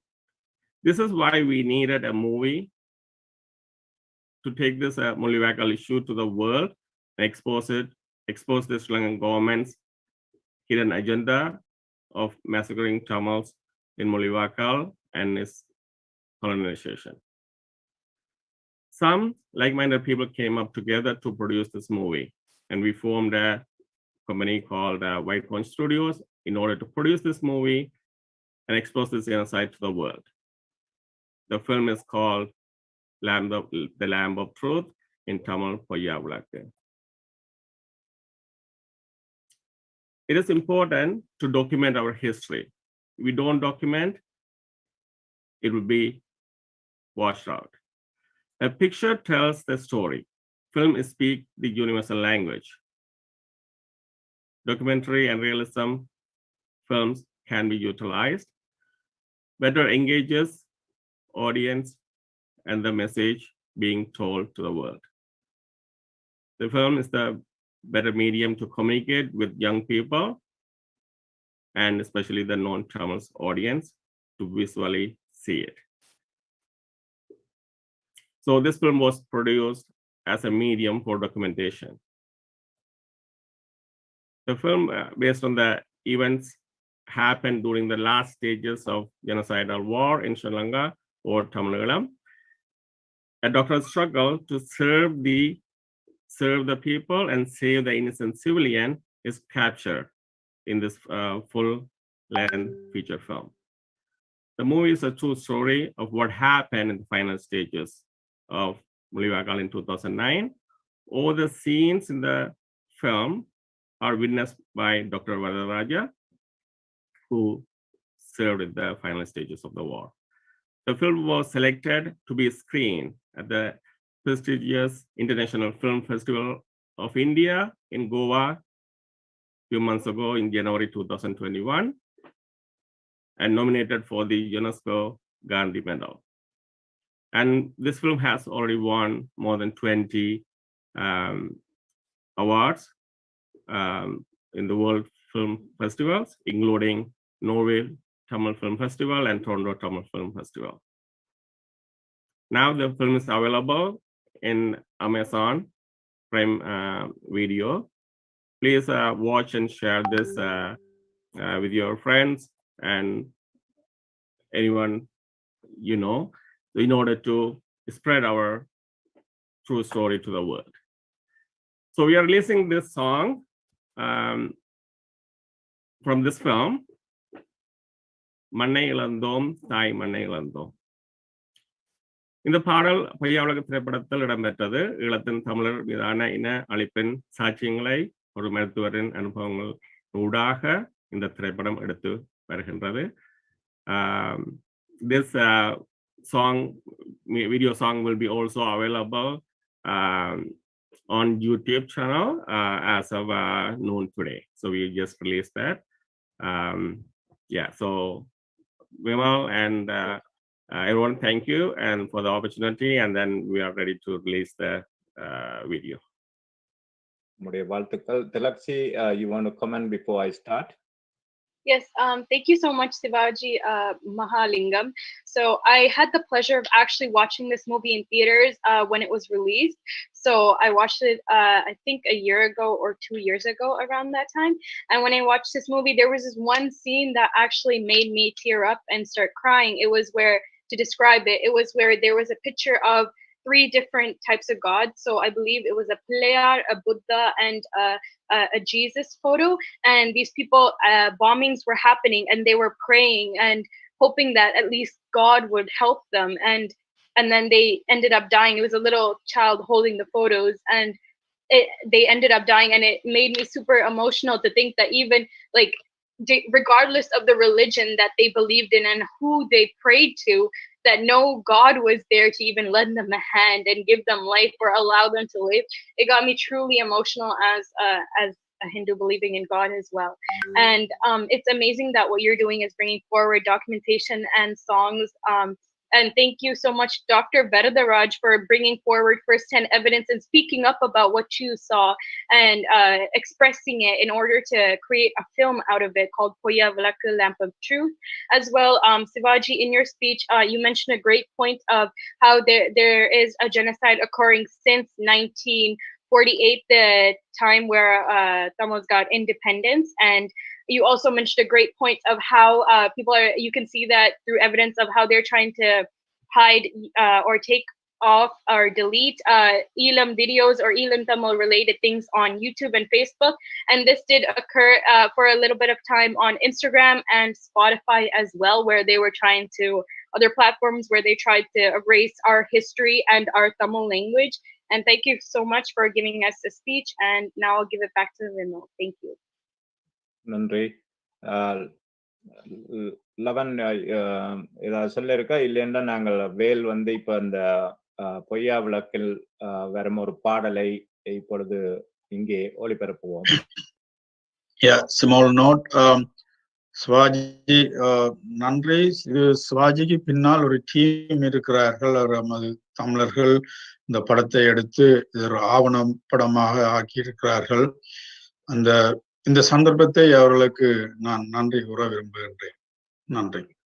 வேல், நீங்க play பண்ணலாம்.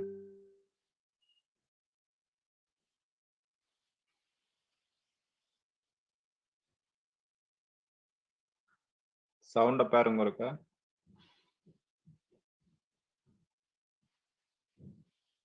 வேல், sound வேற இல்ல.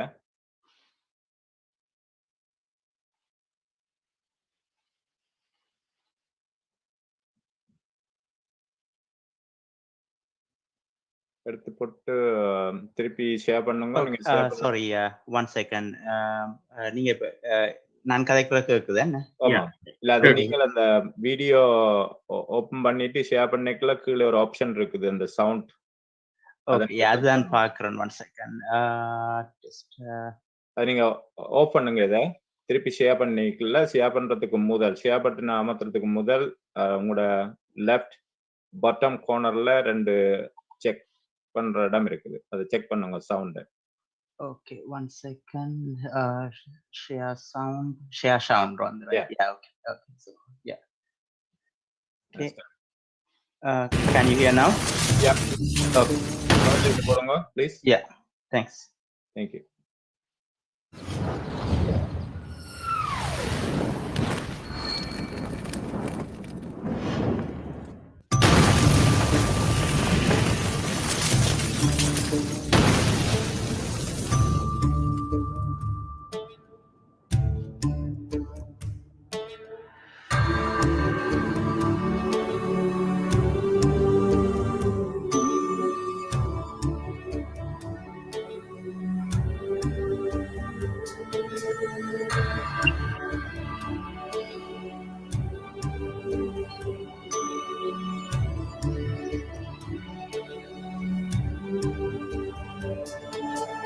மண்ணை இழந்தோ, தாய் மண்ணை இழந்தோ, நம்மை நாம் இழந்தே இவ்வுலகில் தொலைந்தோ, உரிமை இழந்தோ, உயிர் உடைமை இழந்தோ, சுவாசம் மொழி சுவாசம் தமிழ் தேசம் துறந்தோ, நிலையாமையே இங்கு நிலையானது, ஆனாலுமே விதி பிழையானது, கொடி முல்லையில் அடையிடி வீழ்ந்தது, பனி பூக்களே இங்கு சருகானது, போர்வாங்களோடு போராடி பார்த்தோ, தீர்வொன்று காண தடை தாண்ட துணிந்தோ,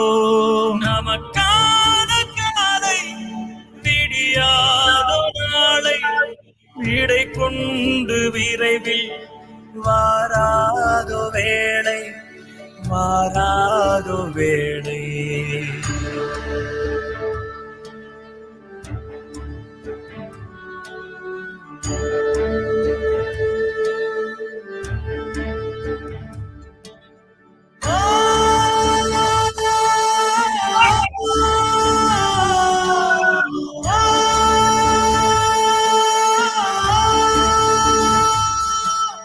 பசிக்கின்ற குழந்தை ஒரு தெருவோரம் வாட, பருந்தொன்று வந்து அதை வேட்டையாட, இரை தேடும் கிளிகள் சிறு குடிலோடு தங்க, அதன் மீது யாரோ எரிகும் ஒன்றை போட, கடும் சோக விழிகள் நீர் மூழ்கி போல, கண்ணீரில் பயணம் போகின்ற நேரம், கை மீறி போன இன வாழ்க்கை எங்கே, துயர் மீளும் வேளை நெடும் தேடல் தானோ. நாடோடி வாழ்க்கை போராட்ட களமா, தோழானம் தோள்கள் சுமை தாங்க தகுமா. நாளான காயம் மறையாத வடுவாய், நாம் கேட்ட நியாயம் பொய்யான கனவா, பொய்யான கனவா.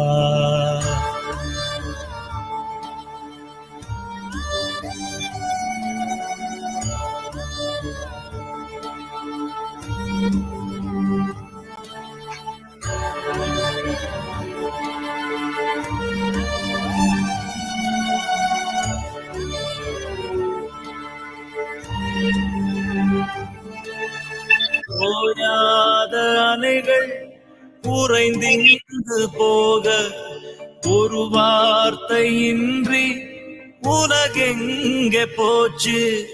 காயாத நதியாய் கண்ணீரும் பெருக, கலைந்திட்ட கனவும் நம் ஈழ தேசம். வெடி வீழ்ந்து சிதறும் செங்காதல் பூக்கள், புதிர்கின்ற இதழ்கள் புறமாகுமன்றோ. கரை மீறி சீரும் கடல் அலை கூட எங்கள் கதை தன்னை கேட்கும், எம் கதறல்கள் கேட்கும். தர்மத்தின் கால்கள் முடமாகுது, சுடு தண்ணீரில் மீன் போல் தமிழினம் சாகுது. உண்மைக்கு ஒரு சாட்சி இருந்தாகணும், உதிர்ந்தாலும் விதையாகி பயிராகணும், பயிராகணும்.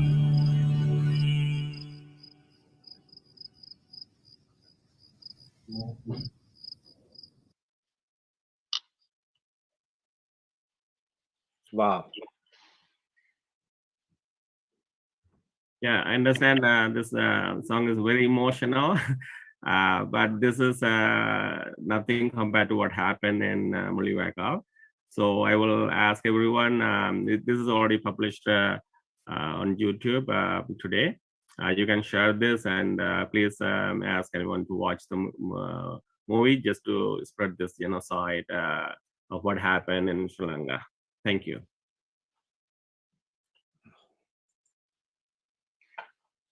Thank you so much for sharing that. That was actually the scene that actually started getting me very emotional and started making me cry. And it was kind of sad seeing that at the end you see the dead body with the bead and the picture of the gods was destroyed. Thank you. Speechless. I don't know what to say. It is very emotional. ஆனால் நான் எல்லோரையும் கேட்டுக்கொள்வது என்னன்னு சொன்னால், இந்த திரைப்படத்தை நீங்கள் Amazon மூலமாக பார்த்து உங்களுடைய முழுமையான ஆதரவை கொடுத்து, இந்த இதில் பார்த்திருப்பீர்கள், ஆங்கிலத்திலும் கீழே போட்டிருக்கிறார்கள். ஆனபடினாலே இது சர்வதேச சமூகத்திடம் கொண்டு போறதுக்கு வழிவகை செய்திருக்கணும் என்பது தெரிஞ்சிருக்கிறது. அதனால நீங்க மட்டுமில்லாமல் உங்களுடைய ஏனைய நண்பர்கள், மாற்றினத்தவர்கள் எல்லோரோடும் பகிர்ந்து இந்த திரைப்படத்தை எல்லோரும் பார்த்து ஊக்குவிக்க வேண்டும் என்று மிக தாழ்மையாக கேட்டுக்கொள்ளுங்கள். பேச முடியாம இருக்கு, இருந்தாலும் எல்லோரையும் கேட்டுக்கொண்டு பேசுவோம். It makes sense because it would trigger, especially if you've seen that, it would 100% trigger your flashbacks and memories of your experiences, even as a kid or an adult, of what you saw, because it's actual visualization of reliving what you had to witness. And for the younger generation, it is very amazing. Like for myself that didn't experience this, when I see this visual, it makes me feel as though I was in the war. It helps me feel the pain and the trauma. And like the MPP earlier today mentioned, even though he was a third generation and he did not see the war himself and the genocide, he said how he felt victimized when people spoke up about what happened. And that's what I truly feel. I'm able to feel the pain that they were able to experience through that visual representation.